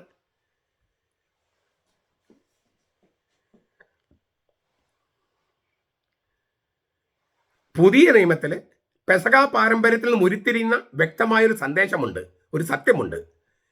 യേശുവിൻ്റെ വിടവാങ്ങൽ ഭോജനം എന്ന് പറഞ്ഞ അന്ത്യത്താഴം പഴയ യഹൂദരുടെ പഴയ പെസകയല്ല. ഇത് ബെനഡിക്ട് മാർപ്പാപ്പയുടെ വാക്കുകളാണ്. അത് യഹൂദ പെസകയല്ല, അതൊരു പുതിയ പെസകയായിരുന്നു. അതാണ് നിത്യം നിലനിൽക്കുന്ന സത്യം, സനാതന സത്യം. യഹൂദരുടെ പെസകാചരണത്തിന്റെ പശ്ചാത്തലത്തിലാണ്, പക്ഷെ യേശുവിൻ്റെ തനതായ പെസകയാണ്. യഹൂദരുടെ പെസകാചരണത്തിന്റെ പശ്ചാത്തലം എന്ന് പറഞ്ഞാൽ പശ്ചാത്തലമേ ഉള്ളൂ, ബാക്ക്ഗ്രൗണ്ട്. പെസക തിരുനാളിലല്ല. പെസക തിരുനാൾ തലേ ദിവസം കർത്താവ് കൊല്ലപ്പെട്ട് കഴിഞ്ഞു. അപ്പം യഹൂദ പെസക ഭക്ഷിക്കാനും പറ്റില്ല. യഹൂദരുടെ പെസക തിരുനാളിലല്ല കർത്താവ് മരിച്ചതും, തലേ ദിവസമാണ്. പക്ഷെ അപ്പോഴും പെസകയുടെ ഒരു പശ്ചാത്തലമുണ്ടല്ലോ. നമുക്കൊരു തിരുനാൾ എന്ന് പറഞ്ഞാൽ തലേ ദിവസമൊക്കെ ഉണ്ടല്ലോ, കൊടിയേറ്റം മുതലൊക്കെ. അപ്പൊ യഹൂദരുടെ പെസകയുടെ പശ്ചാത്തലത്തിൽ യേശു തീർത്തും പുതിയൊരു പെസക, ഭൂമിയിൽ നിന്ന് സ്വർഗത്തിലേക്ക് പോകുന്ന പുറപ്പാട്, ആ പുറപ്പാടിൽ നവീനമായ ഒരു സംഗതി കൊടുക്കാൻ ആഗ്രഹിച്ചു. നവീനമായത് എന്താണ്? വിശുദ്ധ കുർബാന. ആ വിശുദ്ധ കുർബാന വേണമെങ്കിൽ പുതിയ നിയമ പൗരോഹിത്യം വേണം. ഇത് രണ്ടും കൊടുക്കാൻ വേണ്ടി അവൻ്റെതായ ഒരു പെസക, യഹൂദ പെസകയല്ല, പഴയ പെസകയല്ല, പുതിയൊരു പെസക അവൻ സൃഷ്ടിച്ചു, കർത്താവ് സൃഷ്ടിച്ചു. യഹൂദ ആചാരങ്ങൾ അനുസരിച്ചുള്ള പെസക അല്ലാത്തത് കൊണ്ടാണ് കുഞ്ഞാടിനെ കുറിച്ചുള്ള പരാമർശം അവിടെ ഇല്ലാത്തത്. യേശു എന്ന ദിവ്യ കുഞ്ഞാടാണ് പുതിയ പെസക കുഞ്ഞാട്. ഇതെല്ലാം യേശുവിൻ്റെ മരണത്തോടും പുനരുത്ഥാനത്തോടും ഒക്കെ ഇങ്ങനെ ബന്ധപ്പെട്ട് കിടക്കുക. അപ്പോൾ യേശു പെസക ആഘോഷിച്ചെന്നും ആഘോഷിച്ചില്ലെന്നും പറയാം. ആഘോഷിച്ചെന്ന് പറഞ്ഞാൽ യേശുവിൻ്റെതായ പെസകയാണ്, യേശുവിൻ്റെതായ പെസക. ആഘോഷിച്ചില്ലെന്ന് പറഞ്ഞാൽ യഹൂദ പെസകയല്ല, യഹൂദ പെസക ആഘോഷിച്ചില്ല. പെസകയോടനുബന്ധിച്ചുള്ള പഴയ ആചാരാനുഷ്ഠാനങ്ങൾ ഒന്നും നടത്താനോ പാലിക്കാനോ കർത്താവ് പോയില്ല, ചെയ്തുമില്ല. അതൊരു സമയമായപ്പോഴേക്കും യേശു മരിച്ചു കഴിഞ്ഞിരുന്നു. എന്നാൽ തന്നെ അവർക്ക് നൽകിക്കൊണ്ട് അവൻ യഥാർത്ഥത്തിലുള്ളതും നവീനവുമായ പെസക ശിഷ്യന്മാരോടൊത്ത് ആഘോഷിച്ചു. പഴയതിനെ ഇല്ലാതാക്കിയില്ല, മറിച്ച് അതിൻ്റെ പൂർണ്ണമായ അർത്ഥത്തിൽ അതിനെ നിവൃത്തിയാക്കി, ആവിഷ്കരിച്ചു. അവരെന്തിനെ കുഞ്ഞാടിനെ കൊന്നിരുന്നത്? പാവപരിഹാര ബലിക്ക്. ഒരു വെറും ആടിനെ കൊന്ന കാര്യം ഉണ്ടാവുമോ? ഇല്ല. ദൈവവും മനുഷ്യനും പാപമില്ലാത്തവനായ ഒരാൾ സമർപ്പിക്കപ്പെട്ടാലല്ലേ മനുഷ്യരുടെ പാപങ്ങൾക്ക് പരിഹാരമാകൂ. അത് ക്രിസ്തു ചെയ്തു. അവർ തിരുനാളിൽ പ്രതീകത്തിനോട് ചെയ്തത് കർത്താവ് ശരിക്കും ചെയ്തു. അത് ആ കുഞ്ഞാടിനെ അറക്കുന്ന സമയത്ത് കർത്താവ് മരിച്ചു. അതുകൊണ്ട് യോഹന്നാൻ പറഞ്ഞത് ചരിത്രപരമായ സത്യവും മർക്കോസും മത്തായും ലൂക്കായും പറഞ്ഞത് ദൈവശാസ്ത്രപരമായ സത്യവുമാണ്. യാതൊരു പൊരുത്തക്കേടുമില്ല. ഇനി ഇതിൻ്റെ എല്ലാം വെളിച്ചത്തിലാണ് പുതിയ പെസഹായുടെയും പഴയ പെസഹയുടെയും ഒന്നിച്ചുള്ള വീക്ഷണത്തിൽ നിന്നുകൊണ്ട് യേശുവിൻ്റെ മരണത്തിൻ്റെയും ഉത്ഥാനത്തിൻ്റെയും ഭാഷാ സങ്കേതങ്ങളിലൂടെ യേശുവിൻ്റെ ഒടുവിലത്തെ അത്താഴത്തിന് പെസഹാ ഭക്ഷണത്തിന് പുതിയ വ്യാഖ്യാനം കൊടുക്കുകയാണ് ആദിമസഭ ചെയ്തത്, വിശേഷിച്ച് പൗലോസ്ലീഹ. അതിനുള്ള ഏറ്റവും വലിയ തെളിവാണ് പൗലോസ്ലീഹ നൽകുന്നത്. 1 കൊരിന്ത്യർ 5:7. നിങ്ങൾ പുളിയില്ലാത്ത പുതിയ മാവ് ആകേണ്ടതിന് പഴയ പുളിപ്പ് നീക്കിക്കളയുവൻ. നിങ്ങൾ പുളിപ്പില്ലാത്തവർ ആയിരിക്കണമല്ലോ. എന്നാൽ നമ്മുടെ പെസഹ കുഞ്ഞാടായ ക്രിസ്തു ബലി അറുക്കപ്പെട്ടിരിക്കുന്നു. പുളിപ്പില്ലാത്ത അപ്പത്തിന്റെ 1-ാം ദിവസവും പെസഹാ ദിനവും ഒന്നിന് പിറകെ ഒന്നായി വരുന്നത് മർക്കോസ് എഴുതിയിട്ടുണ്ട്. പുളിപ്പില്ലാത്ത അപ്പം കഴിഞ്ഞ് പിന്നെ പെസഹാ തിരുനാൾ, അങ്ങനെയാണ്. പുളിപ്പില്ലാത്ത അപ്പത്തിന്റെ 1-ാം ദിനം, പെസഹാ തിരുനാൾ, പിന്നെ പെസഹാ ദിനം ഒന്നിന് പിറകെ ഒന്നായിട്ട് വരികയാണ്. മർക്കോസ് 14:1. ഈ പഴയ ആചാരാനുഷ്ഠാനത്തെ ക്രിസ്തു ദർശനത്തിന്റെയും ക്രിസ്തീയ സ്വത്വ ദർശനത്തിന്റെയും വ്യാഖ്യാനമായി രൂപാന്തരപ്പെടുത്തിയിരിക്കുകയാണ് പൗലോസ്. വളരെ ലളിതമായി പറഞ്ഞാൽ പുളിപ്പില്ലാത്ത അപ്പം എന്ന് പറയുന്നത് യഹൂദ പെസഹയാണ്. പുളിപ്പില്ലാത്ത അപ്പം എന്ന് പറയുന്നത്, അതിന് പിന്നാലെയാണ് പെസഹ വരുന്നത്, അത് യേശുവിൻ്റെ പെസഹയാണ്. അങ്ങനെയല്ലേ എഴുതിയിരിക്കുന്നത്? സൂക്ഷിച്ചു വായിച്ചു നോക്കിയേ. പുളിപ്പില്ലാത്ത അപ്പത്തിന്റെ 1-ാം ദിവസവും പെസഹാ ദിനവും ഒന്നിന് പിറകെ ഒന്നായി വരുന്നു എന്നാണ് മർക്കോസ് 14:1. അപ്പോ പുളിപ്പില്ലാത്ത അപ്പം എന്ന് പറയുന്നത് പഴയ പെസഹയാണ്, യഹൂദരുടെ. പുതിയ പെസഹ യേശുവിൻ്റെ പെസഹയാണ്, അത് അതിൻ്റെ പിന്നാലെയാണ്. അപ്പോൾ പൗലോസ് എന്താ പറയുന്നത് അറിയാമോ? പെസഹ കുഞ്ഞാടായ, നമ്മുടെ പെസഹ കുഞ്ഞാടായ ക്രിസ്തു അറക്കപ്പെട്ടിട്ടുള്ളതിനാൽ പഴയ പെസഹയുടെ യാതൊന്നും ക്രിസ്തു ശിക്ഷയിൽ ഉണ്ടാകാതിരിക്കാൻ അവർ പഴയതെല്ലാം, പുളിപ്പുള്ളതെല്ലാം നീക്കിക്കളഞ്ഞ് പുതിയ മനുഷ്യരാകണമെന്നാണ്. ക്രിസ്തുവിന്റെ പുതിയ ക്രിസ്തു ശിഷ്യരുടെ ജീവിതത്തെ സ്പർശിക്കുന്നതും അവർക്ക് പരിവർത്തനം വരുത്തുന്നതും യേശുവിന്റെ പുതിയ പെസഹയാണ്, യേശുവിന്റെ പുതിയ പെസഹ. അതിനാൽ പുളിപ്പില്ലാത്ത അപ്പം എന്ന് പറയുന്നത് ക്രിസ്തു ശിഷ്യന്മാരുടെ പ്രതീകമാണ്. പുളിപ്പില്ലാത്ത അപ്പം എന്ന് പറയുന്നത് ക്രിസ്തു ശിഷ്യന്മാരുടെ പ്രതീകമാണ്, യേശുവിന്റെ ശിഷ്യന്മാരുടെ പ്രതീകം. പുളിപ്പുള്ള അപ്പം എന്ന് പറയുന്നത് മൽക്ക, ക്രിസ്തുവിന്റെ പ്രതീകമാണ്. പുതിയ പെസഹ പുളിപ്പുള്ള അപ്പം കൊണ്ടാണ്. കാരണം എന്താണ്? ക്രിസ്തുവാണ് ആ പുളിപ്പ്. പിണ്ടം മുഴുവൻ പുളിക്കുവാൻ ഒരു സ്ത്രീ ചേർത്ത പുളിപ്പിന്, ഈസ്റ്റിന് സദൃശമാണ് ദൈവരാജ്യം. ആ പുളിപ്പ് യേശു ക്രിസ്തുവാണ്, ആ സ്ത്രീ മറിയമാണ്. ഈ ലോകം മുഴുവൻ രക്ഷാകരമായി പുളിക്കുവാൻ ഒരു സ്ത്രീ ചേർത്ത പുളിപ്പിന് സദൃശമാണ് ദൈവരാജ്യം. ആ ദൈവരാജ്യം എന്ന് പറഞ്ഞത് യേശു ക്രിസ്തുവാണ്. പുളിപ്പെന്ന് പറഞ്ഞാൽ യേശു ക്രിസ്തുവാണ്. ഇതാണ്. അപ്പോൾ പുളിപ്പുള്ള അപ്പം എന്ന് പറയുന്നത്, മൽക്ക എന്ന് പറഞ്ഞാൽ രാജാവ് എന്ന വാക്കിനർത്ഥം. അതേക്കുറിച്ച് വളരെ വിശദമായിട്ട് ഞാൻ 2 വീഡിയോസ് കഴിഞ്ഞ ആഴ്ച ചെയ്തിട്ടുണ്ട്, മൽക്ക. നിങ്ങൾ അതുകൂടി കേൾക്കരുത് ഇതിനോടൊപ്പം. അപ്പോൾ പുളിപ്പുള്ള അപ്പം എന്ന് പറയുന്ന പുതിയ പെസഹ യേശുവിൻ്റെതാണ്. പുളിപ്പില്ലാത്ത അപ്പം എന്ന് പറയുന്നത് പഴയ പെസഹയാണ്. അത് ക്രിസ്തുവിന്റെ ശിഷ്യന്മാർക്ക് ഉണ്ടാകേണ്ട ഒരു രീതിയാണ്. അതായത് അവരുടെ പുളിപ്പെല്ലാം, പാപമെല്ലാം നീക്കിക്കളയാനാണ് പറയണേ. അതാണ് ഈ വാക്കിന് പൗലോസിലേക്ക് കൊടുക്കുന്ന അർത്ഥം. നിങ്ങൾക്കതിൻ്റെ ചക്രവാളം മനസ്സിലാകുന്നുണ്ടോ? നിങ്ങൾ വീഡിയോ ഒരു 3-4 പ്രാവശ്യം കേട്ടു നോക്കിയാൽ അപ്പോൾ നിങ്ങൾക്ക് മനസ്സിലാകും ഈ ആദിമസഭ കണ്ടെത്തിയ പുതിയ ദൈവശാസ്ത്ര ചക്രവാളം. ചരിത്രത്തിന്റെ വെളിച്ചത്തിൽ, ചരിത്രത്തിൽ സംഭവിച്ചതിന്റെ വെളിച്ചത്തിൽ മർക്കോസും മത്തായും ലൂക്കായും പൗലോസും കൊടുക്കുന്ന ആ വലിയ ചക്രവാളം, ദൈവശാസ്ത്ര വിശ്വാസ ചക്രവാളം എത്രയെന്ന് നോക്കിയേ. പുളിപ്പില്ലാത്ത അപ്പം കഴിഞ്ഞാണ് പുതിയ പെസഹ. പുതിയ പെസഹ, യേശുവിന്റെ പെസഹ പുളിപ്പുള്ള അപ്പം കൊണ്ടാണ്, മൽക്ക കൊണ്ടാണ്, രാജാവിനെ കൊണ്ടാണ്. ദൈവരാജ്യം പുളിപ്പിന് സദൃശമാണ്, ഒരു സ്ത്രീ ചേർത്ത പുളിപ്പിന് സദൃശം. മറിയം എന്ന സ്ത്രീ ഈ ലോകത്ത് ചേർത്ത പുളിപ്പാണ് യേശുക്രിസ്തു. അവനാണ് ദൈവരാജ്യം. അവനിലൂടെ ദൈവം ഈ ലോകത്തെ ഭരിക്കുന്നു എന്നാണ് എൻ്റെ ദൈവരാജ്യത്തിന്റെ അർത്ഥം തന്നെ.